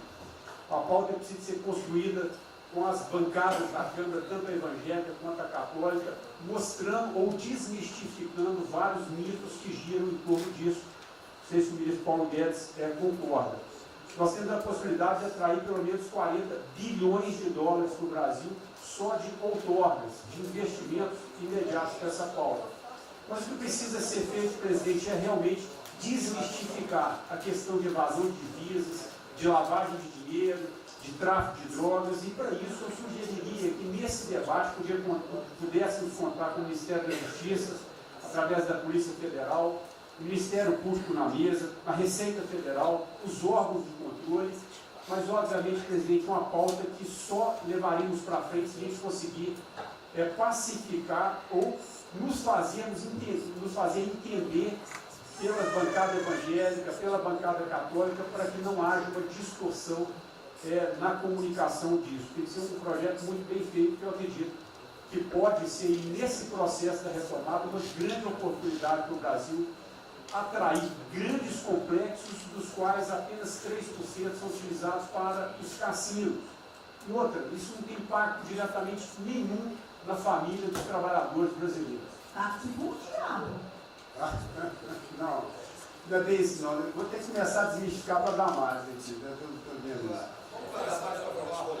Então, presidente, aqui, não estou dizendo que a gente tem que colocar isso como um projeto de governo, obviamente, mas abrir esse debate em torno dos resorts integrados. E para finalizar, presidente, o ministro Nelson, prazer estar aqui com o senhor a primeira vez, a gente fez um projeto muito bem elaborado, né, dentro do comitê de operações, que visa fazer com que os hotéis possam abrigar os profissionais de saúde, e só os profissionais de saúde. A questão do anterior do Ministério, por 2 vezes eu mandei a mensagem, não se manifestou, não se interessou, mas eu acredito que é um projeto que pode, sobretudo, trazer para o governo federal uma boa visibilidade com essa preocupação de quem está na linha de frente de combate, que são os profissionais de saúde. Visando 2 coisas, eu já vou terminar. É, primeiro, melhorar essa logística do profissional de saúde, que sempre tem um hotel próximo ao hospital, aos hospitais, e também a preservação da família desses profissionais, mostrando, obviamente, a sensibilidade do presidente Jair Bolsonaro na preocupação com essas vidas desses profissionais. Obrigado. Parece que é hoje, às 16 horas. Hoje, então, é uma reunião marcada para a gente discutir isso aí. Obrigado. Saúde e turismo. Penúltimo debatedor, ministro Weintraub. Obrigado. Em 3 anos eu... Obrigado. Em 3 anos, através do Onix, eu conheci o presidente. Nesses 3 anos eu não pedi uma única conselho, não tentei promover minha carreira,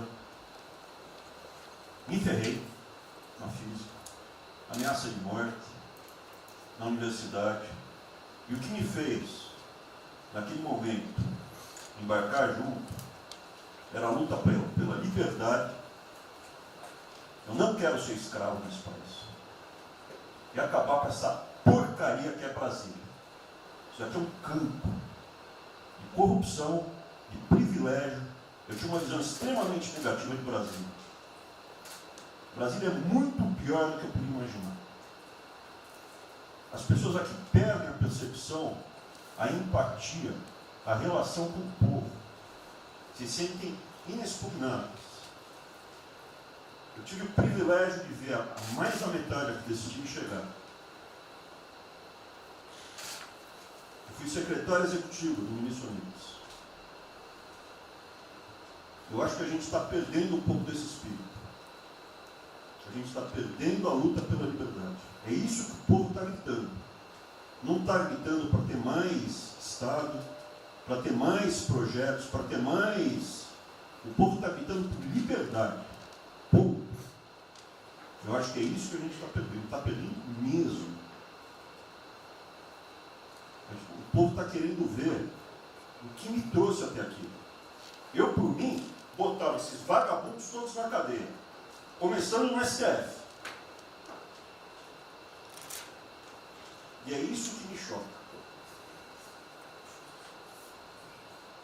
É só isso, presidente. Eu realmente acho que toda essa discussão de vamos fazer isso, vamos fazer aquilo, eu vi muitos ministros que chegaram, foram embora. Eu percebo que tem muita gente com agenda própria. Eu percebo que tem, assim, tem um jogo que é jogado aqui, mas eu não vim para jogar o jogo. Eu vim aqui para lutar. E eu luto e me ferro. Eu estou com um monte de processo aqui no Comitê de Ética da Presidência. Eu sou o único que levou processo. É um absurdo o que está acontecendo aqui no Brasil. A gente está conversando com quem a gente tinha que lutar. A gente não está sendo duro bastante contra os privilégios, contra o tamanho do Estado. E eu realmente estou aqui de peito aberto, como vocês sabem disso. Levo tiro, odeio o Partido Comunista. Que está querendo transformar a gente numa colônia. Esse país não é. Odeio o termo povos indígenas, odeio esse termo, odeio. Povos ciganos, só tem um povo nesse país. Quer, não quer ser de ré. É povo brasileiro, só tem um povo. Pode ser preto, pode ser branco, pode ser japonês, pode ser descendente de índio, mas tem que ser brasileiro, pô. Acabar com esse negócio de povos e privilégios. Só pode ter um povo. Não pode ter ministro que acha que é melhor do que o povo, do que o cidadão. Isso é um absurdo, a gente chegou até aqui. O senhor levou uma facada na barriga. Fez mais do que eu, levou uma facada. Mas eu também estou levando guardado e estou correndo risco. E fico escutando esse monte de gente defendendo privilégio, teta. Entendeu? É isso. Negócio, empréstimos. A gente veio aqui para acabar com tudo isso, não para manter essa estrutura. E esse é o meu sentimento extremamente chateado que eu estou vendo. Essa oportunidade se perder. Eu sou, evidentemente, eu estou no grupo dos ministros que está mais ligado com a militância, evidente, porque eu era um militante. Eu estava militando de peito aberto, continuo militando, do ponto de vista de carreira. Eu poderia ter tentado me dar bem. Não foi isso que eu fiz. Não foi isso que eu fiz. Sei que isso daqui é um palácio, existem intrigas palacianas, estou sendo muito franco. E a gente pode sim perder a liberdade, perder esse país. Ninguém vai se dar bem se a gente perder esse país. Quem vai se dar bem são pouquíssimas famílias. Pouquíssimas famílias. Não se iludam. Não se iludam. É isso. Deixa eu complementar aqui. O que o Ventório está falando, estou com 65 anos, a gente vai se aproximando do que não deve.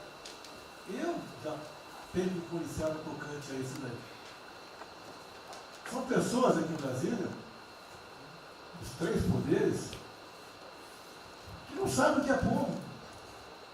Eu converso com alguns, não sabem o que é um feijão com arroz, não sabem o que é um supermercado, esqueceu. Acho que o dinheiro cai do céu. Eu estou com meus privilégios garantidos, meus 100 mil por mês, em média, 100 mil por mês, a galera, né? Legalmente. E acho que isso não vai acabar nunca. Como alguns acham que a liberdade, qual é desse cara? Tá maluco? Eu estou vendo mais antigo aqui, o João Helena aqui. Ele sabe o que foi 64. Muitos aqui não sabem.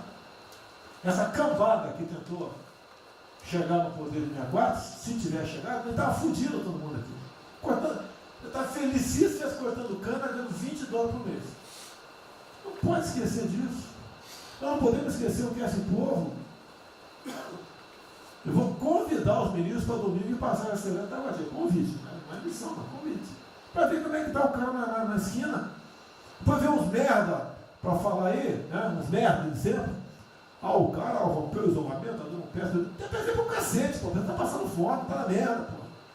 Sentiu o cheiro de povo. Como eu falei lá. É uma experiência para todo político sentir e lá ver como é que está o negócio.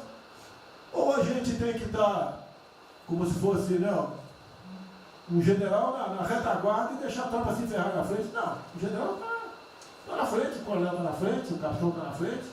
nossos heróis da Segunda Guerra Mundial estiveram na frente do campo de batalha. Se precisar aqui, tenho certeza, nas Forças Armadas vão cumprir com o seu papel, mas nós temos que dar exemplo e mostrar que o Brasil não é.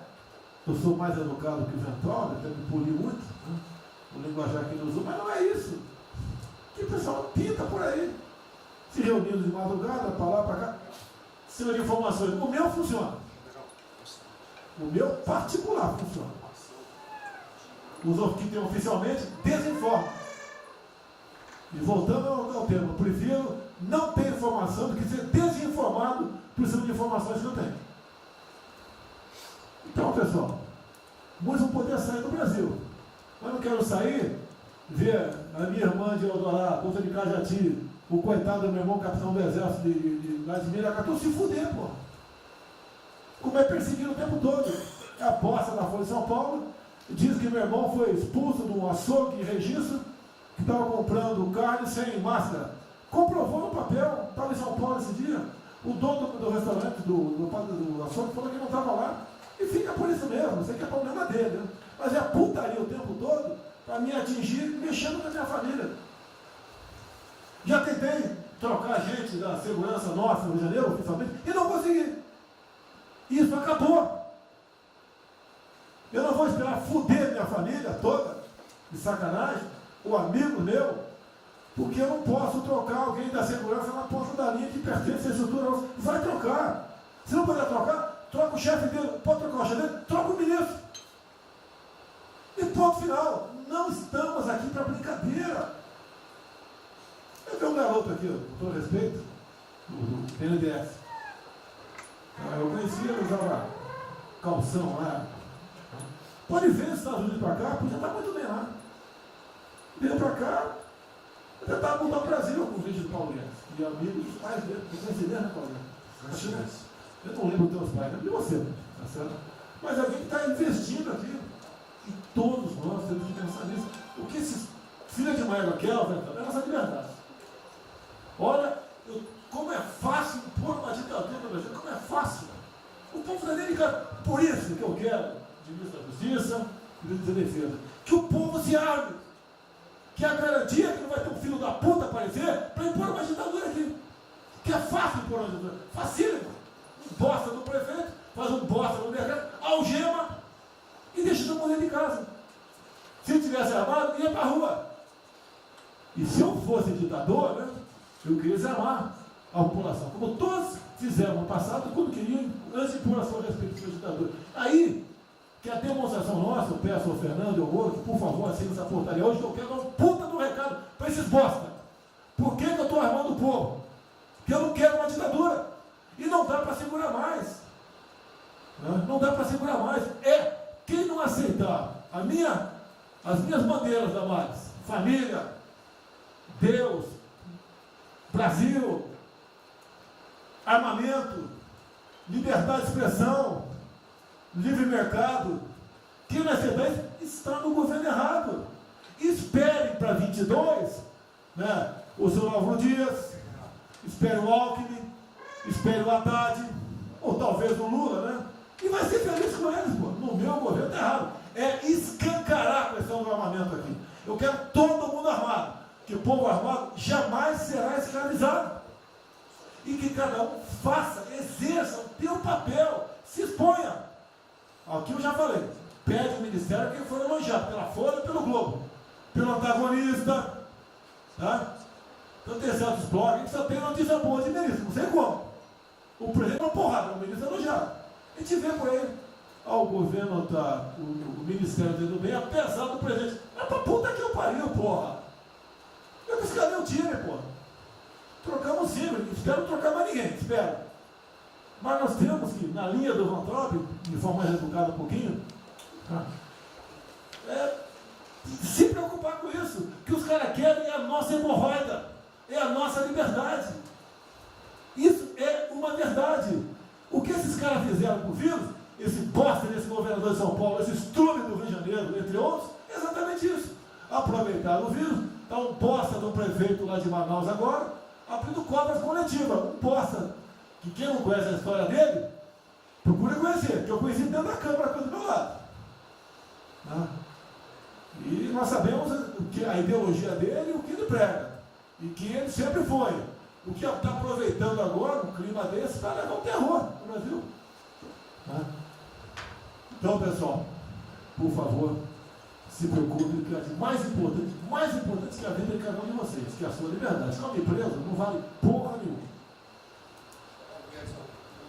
Bom, presidente, esses valores, esses princípios, e o alerta do Ventral é válido também, como sua evocação, é que realmente nós estamos todos aqui por esses valores. Estamos aqui por esses valores. Nós não podemos esquecer disso. Nós podemos conversar com todo mundo aqui, porque é o establishment, porque nós precisamos dele para provar coisas, mas nós sabemos que nós somos diferentes. Nós temos noção que nós somos diferentes deles. E quando eles cruzam a linha, a gente solta a mão e sai andando sozinho. Enquanto eles estiverem no trilho conosco, no caminho, fazendo as reformas que nós prometemos, nós estamos juntos. Mas que o cara soltou a mão, passou para o lado de lá, ele deixa o cara sozinho, a gente continua sozinho, vai procurar outra conversa, em outro lugar. Então, eu acho que manter essa ideia que nos trouxe aqui, e eu tenho dito isso em todo lugar, e lá fora, eu converso, semana passada eu conversei com os ministros da Fazenda de G20, conversei com os ministros também de Economia dos BRICS, e a mensagem que eu levo é sempre a mesma: o Brasil vai surpreender o mundo. Vocês duvidaram da nossa democracia, duvidaram do nosso presidente é democrático e vai fazer as mudanças. E aprovamos a reforma da Previdência no ano passado, enquanto os franceses fizeram passeatas com outra reforma da Previdência. Agora, não é uma coisa, por exemplo, nós vamos continuar aprofundando as reformas, nós vamos seguir. Eu conheço todas as histórias de reconstrução por profissão, obrigado a estudar isso, a reconstrução da Alemanha, na Segunda Guerra, a Primeira Guerra com Chaves, a Segunda Guerra com o Ludwig Erhard, a reconstrução da economia do Chile com os caras de Chicago, o caso da fusão das duas Alemanhas. Eu conheço profundamente, no detalhe, não é de ouvir falar, de ler 8 livros sobre cada reconstrução dessa. Então, eu li James 3 vezes no original antes de eu chegar a Chicago. Então, não tem música, não tem dogma, não tem blá blá blá. Tem estudos sobre todas as ocasiões. E nós demos uma demonstração disso quando nós estávamos indo numa direção norte, com as reformas estruturantes, e de repente, em 3 semanas e meia, nós fomos para o sul. Nós fomos elogiados hoje lá fora, semana passada, todo mundo elogiando, fazendo referência, que o Brasil está à frente de todos os emergentes, e Paris passou ali, só está atrás um pouquinho dos Estados Unidos. Os Estados Unidos está naquele caso, que é um cara que tem a moeda forte, emitiu $1 trilhão para cada problema que eles têm e ninguém reclama. Fizemos vários programas antes dos alemães, vários programas antes dos ingleses, vários programas, de todo tipo. Então, se não existe algo aqui, é dogma. Existe capacidade de trabalho com um grupo extraordinário que eu tenho. Então, nós atacamos em todas as direções. Primeiro, o campus foi lá e reduziu os compulsórios em 200 milhões. Logo depois, nós não tínhamos espaço constitucional, fizemos antecipações de benefícios e diferimento de impostos, porque não tinha espaço constitucional. Logo depois, tivemos espaço pelo Supremo e pelo Congresso. Entramos nas constitucionais, gastamos 300 e poucos bilhões, que não é muito. Tem uma ideia, o último déficit do governo Temer foi 160. Nós gastamos 300. Não gastamos tanto assim, mas atingimos 50 milhões de brasileiros, como diz lá o Pedro. 70 milhões de brasileiros. Lançando essa camada para os mais frágeis, pegamos os idosos, pegamos as empresas, microcrédito, depois de 0 a 360 mil, depois de 360 a 10 milhões. Montamos um comitê de bancos, estamos lá com o Montezano agora fazendo justamente a reestruturação. Não vai ter molezinha para a empresa aérea, para nada disso. É dinheiro que nós vamos botar usando a melhor tecnologia financeira lá de fora. Nós vamos botar dinheiro, vai dar certo, nós vamos ganhar dinheiro. Nós vamos ganhar dinheiro usando recursos públicos para salvar grandes companhias. Agora nós vamos perder dinheiro salvando empresas pequenininhas. Então nós estamos fazendo tudo by the book direitinho. Na conversa com os ministros da Fazenda lá de fora, eu disse que nós estamos com um déficit extraordinariamente alto esse ano, da mesma forma que eles, está todo mundo na mesma direção, só que nós caímos no chão, dá uma confusão, tiro, porrada e bomba, mas nós não perdemos a busca. A gente cai, levanta e sabe para onde nós temos que ir. Nós não vamos perder a busca. Nós sabemos dos valores, sabemos dos princípios, sabemos o que nós estamos defendendo. Estamos defendendo liberdade, liberdade econômica, liberdade política. Nós sabemos o que nós estamos defendendo. E estamos agora, no meio dessa confusão, derrubando a última torre do inimigo. Uma coisa é que nós vamos fazer a reconstrução e a nossa transformação econômica. A outra coisa são as torres do inimigo que a gente tinha que derrubar. Uma era o excesso de gasto com a Previdência, derrubamos assim quebrando. A segunda torre era os juros estão descendo e vão descer mais ainda. O Campos tem o mapa já, estamos descendo. Então, para ter uma ideia, o ano passado, para esse ano, 120 bilhões a menos de juros. Um plano Marshall por ano, sem de juros a menos. Então nós sabemos, e é nessa confusão toda, todo mundo está achando que estão distraídos, abraçaram a gente, enrolaram com a gente, nós já botamos a granada no bolso do inimigo. 2 anos sem aumento de salário. Era a terceira toda que nós tínhamos que derrubar. Nós vamos derrubar agora também. Isso vai nos dar tranquilidade de ir até o final. Não tem jeito de fazer um impeachment se a gente tiver com as contas arrumadas, tudo indica. Não tem jeito, não tem jeito. E o presidente está no ponto futuro. Porque o presidente falou assim, tudo bem, tem a primeira onda que é a da saúde, mas tem a segunda que é da economia. E uma vem agarrada com a outra. Nós estamos ainda tentando sair da primeira, a segunda já está querendo bater. Eu ainda acho que nós estamos preservando os sinais vitais da economia brasileira. Ela, para mim, ainda é um urso hibernando. Baixa sua energia para zero, consumo de energia para quase zero, só respira. Mas quando você sai da luta, você sai para comer o primeiro bicho não passar, você tem força. Nós não podemos deixar isso graças à super safra da nossa Tereza, à logística do Tarcísio, a comida está chegando, as exportações estão subindo, a China é aquele cara que você sabe que você tem que aguentar, porque para vocês terem uma ideia, para cada $1 que a gente exporta para os Estados Unidos, exporta 3 para a China. Você sabe que ele é diferente de você sabe que geopoliticamente você está do lado de cá. Então você sabe o seguinte, não deixa jogar fora aquilo ali não, porque aquilo ali é comida nossa, né? Estamos exportando para aqueles caras. Não vamos vender para eles, é um político nosso. Mas vamos vender a nossa soja para eles. Isso a gente pode vender à vontade. Eles vão comer. Eles vão comer. A Índia também vai precisar comer. Vai ser o trading da água. Eles vão dizer que é a melhor trading da água. Um dia alguém comentou comigo, acho que foi o Campos, não foi o Campos? É o trading da água. Quer dizer, os caras precisam de alimento, não tem água, nós temos muito mais água que eles têm. Então eles vão ter que abrir mão da agricultura para fazer outras coisas e nós vamos poder exportar para eles também. Então nós temos um mapa de voo bom, nós temos uma equipe jovem, preparada, todo mundo trabalhando junto, e nós não vamos perder o rumo, nós não podemos perder o rumo. Então vai ter muita conversa, vamos para cá, vamos para lá, vamos fazer isso, vamos fazer aquilo, não vamos perder o rumo não. Pode dar vestimento, bota perucadora, passa batom vermelho, faz uma opção de coisa que for necessária politicamente, mas não vão perder o rumo econômico, não, nós sabemos onde nós estamos indo. Então, eu estou só dando uma mensagem de tranquilidade para todo mundo aqui, que é o seguinte, nós não estamos fazendo nada exótico, dogmático, nada disso. Nós estamos indo numa direção, fizemos o que o mundo inteiro fez, em 3 semanas e meia, nós fizemos o que o mundo inteiro fez, só que nós não vamos perder o rumo, não. Nós sabemos para onde nós vamos voltar já já. Tá certo? E se o mundo for diferente, nós vamos ter capacidade de adaptação. Por exemplo, eu já tenho conversado com o ministro da Defesa, já conversamos algumas vezes, quantos 200 mil, 300 mil, quantos jovens aprendizes nós podemos absorver nos quartéis brasileiros? 1 milhão? 1 milhão a R$200, que é o Bolsa Família, R$300, o cara de manhã faz calistenia, aprende civil, organização social, como é que é o OSPB, organização social e política, né? Faz ginástica, canta o hino, bate continente de tarde, aprende a ser um cidadão, aprende o cidadão, disciplina, usar o tempo construtivamente, voluntário para fazer estrada, para fazer isso e aquilo. Sabe quanto custa isso? R$200 por mês, 1 milhão de cada, 200 milhões, pô. Joga 10 meses, 2 bi, isso é nada. Então nós vamos pegar na reconstrução, nós vamos pegar 1 bilhão, 2 bilhões e contrata 1 milhão de jovens aqui. A Alemanha fez isso na reconstrução. Aí você também quer fazer estrada, precisa de 3, 4 milhões a mais, tem um orçamento de 8, toma aqui seus 4 milhões. Isso não faz falta.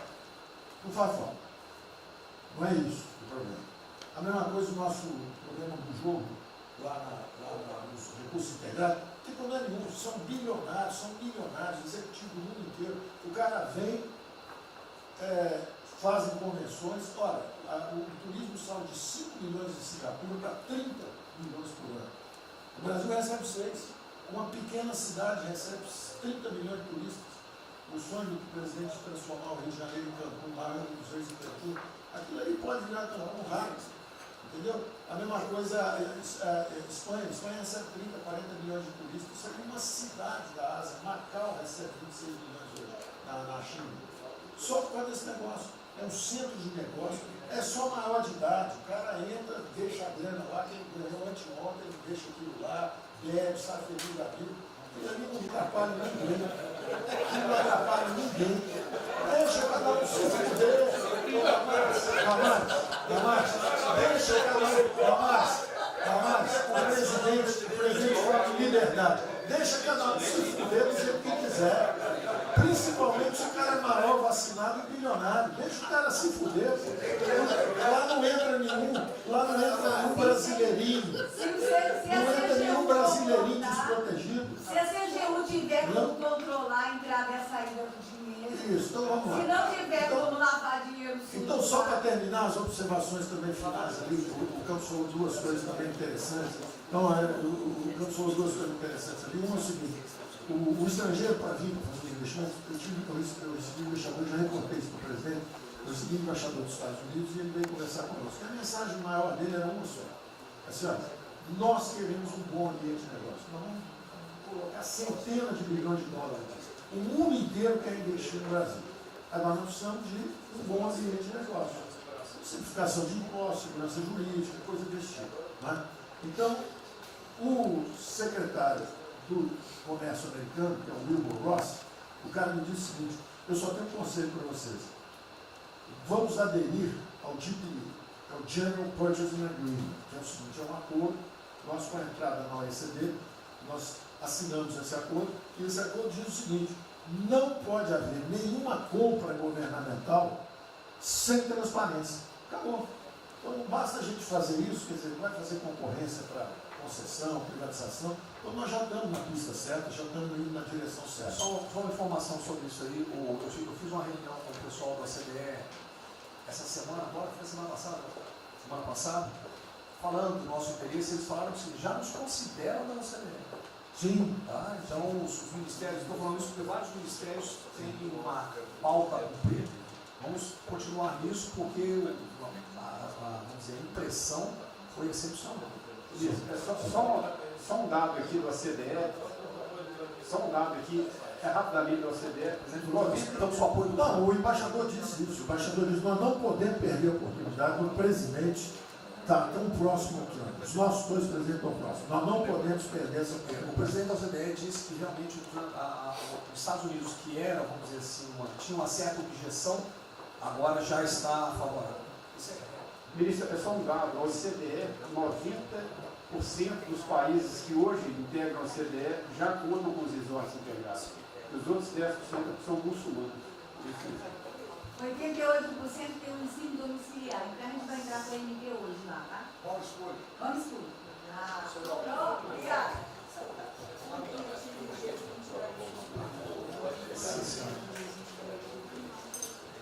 Uma nova ordem para o coronavírus. Muitos países vão colocar regras para ter estoque novamente. Eu acho que não é o nosso caso.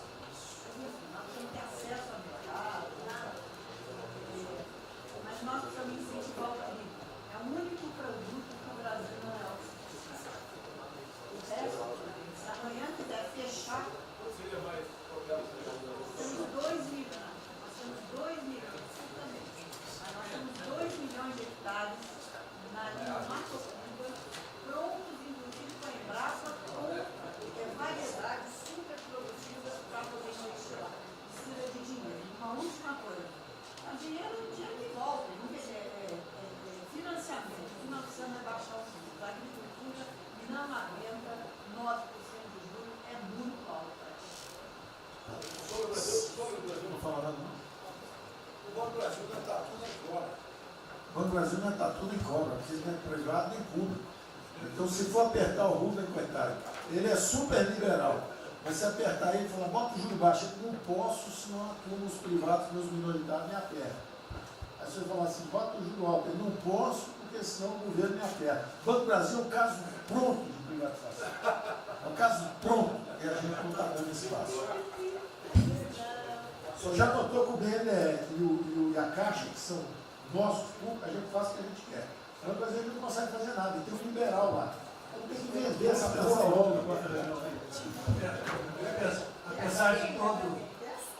Apesar de todo aumento de risco que passou a haver no sistema bancário, o Banco do Brasil está expandindo bastante seus empréstimos. E a agricultura, a ministra Tereza Cristina testemunha aqui de que o apoio está sendo muito grande. E nós estamos numa situação confortável, ministro. Porque, primeiro porque, em termos de liquidez, o público vê o Banco do Brasil como um porto seguro. Então, nós não estamos tendo problemas que outros bancos estão tendo, de preocupação com a liquidez do banco, com a rigidez do banco. E na nossa formação de resultado, as pessoas físicas não têm um papel preponderante dentro do Banco do Brasil. E nós temos a felicidade, nesse momento, de contar com folhas de pagamento de empresas públicas, das Forças Armadas, né, que, em termos relativos, estão numa situação mais segura do cidadão comum, que não participa de empresas públicas. Mas só confesse o seu sonho. Confesse o sonho. Confesse o seu sonho. Em relação à privatização... Só em 23 eu confesso agora. Em relação à privatização, eu acho que fica claro que com o BNDES cuidando do desenvolvimento, com a Caixa cuidando da área social, o Banco do Brasil estaria pronto para um programa de privatização. Né? Mas isso a gente pode fazer. Só se discute, só se fala isso em 23. A gente pode fazer um dia um seminário aí, que possa escrever aí. Porque o Banco do Brasil, no passado, teve muitos privilégios pelo fato de ser público. Né? As folhas de pagamento vinham naturalmente do Banco do Brasil para a Caixa. A administração dos depósitos judiciais eram sempre do Banco do Brasil e da Caixa. Hoje isso tudo é processo de concorrência. Nós temos que pagar muito caro por esses antigos privilégios que não são mais privilégios. E fica só o lado ruim de ser estatal, pesando no Banco do Brasil. Porque a gente não tem a mesma facilidade de contratação, a gente não tem a mesma facilidade de demissão de maus funcionários, e vai por diante. Quer dizer, tudo tem que se submeter ao governo, ao Tribunal de Contas cavando tudo. Né? O Tribunal de Contas, hoje em dia, é uma usina de terror. Se a gente faz alguma coisa, está arriscado ir para a cadeia. Se não faz, é processado por inação. Você não tomou as providências que tinha que ter tomado. Virou um terror isso. Se ficar o bicho quebra, se correr o bicho come. Agora, eu queria fazer uma observação rápida sobre a área de medicina. Eu acompanho os números diariamente. Eu vejo que os óbitos, eles chegaram diários, passaram de 200 durante alguns dias, 4, 5 dias, mais de 200 pessoas sendo mortas. De uns 4, 5 dias para cá, esses óbitos caíram bastante, já não chegam mais na casa dos 200. A minha sensação, de quem não é especialista no negócio, mas que observa os números, é que o tal do pico, o tal famoso pico, que gerava tantas preocupações, a minha sensação é que esse pico já passou. Né? Agora... É que o senhor não viu o número que nós mostramos assim agora, mas isso é outra história. Senhores, sem querer cortar, muito obrigado a todos, porque senão não teria.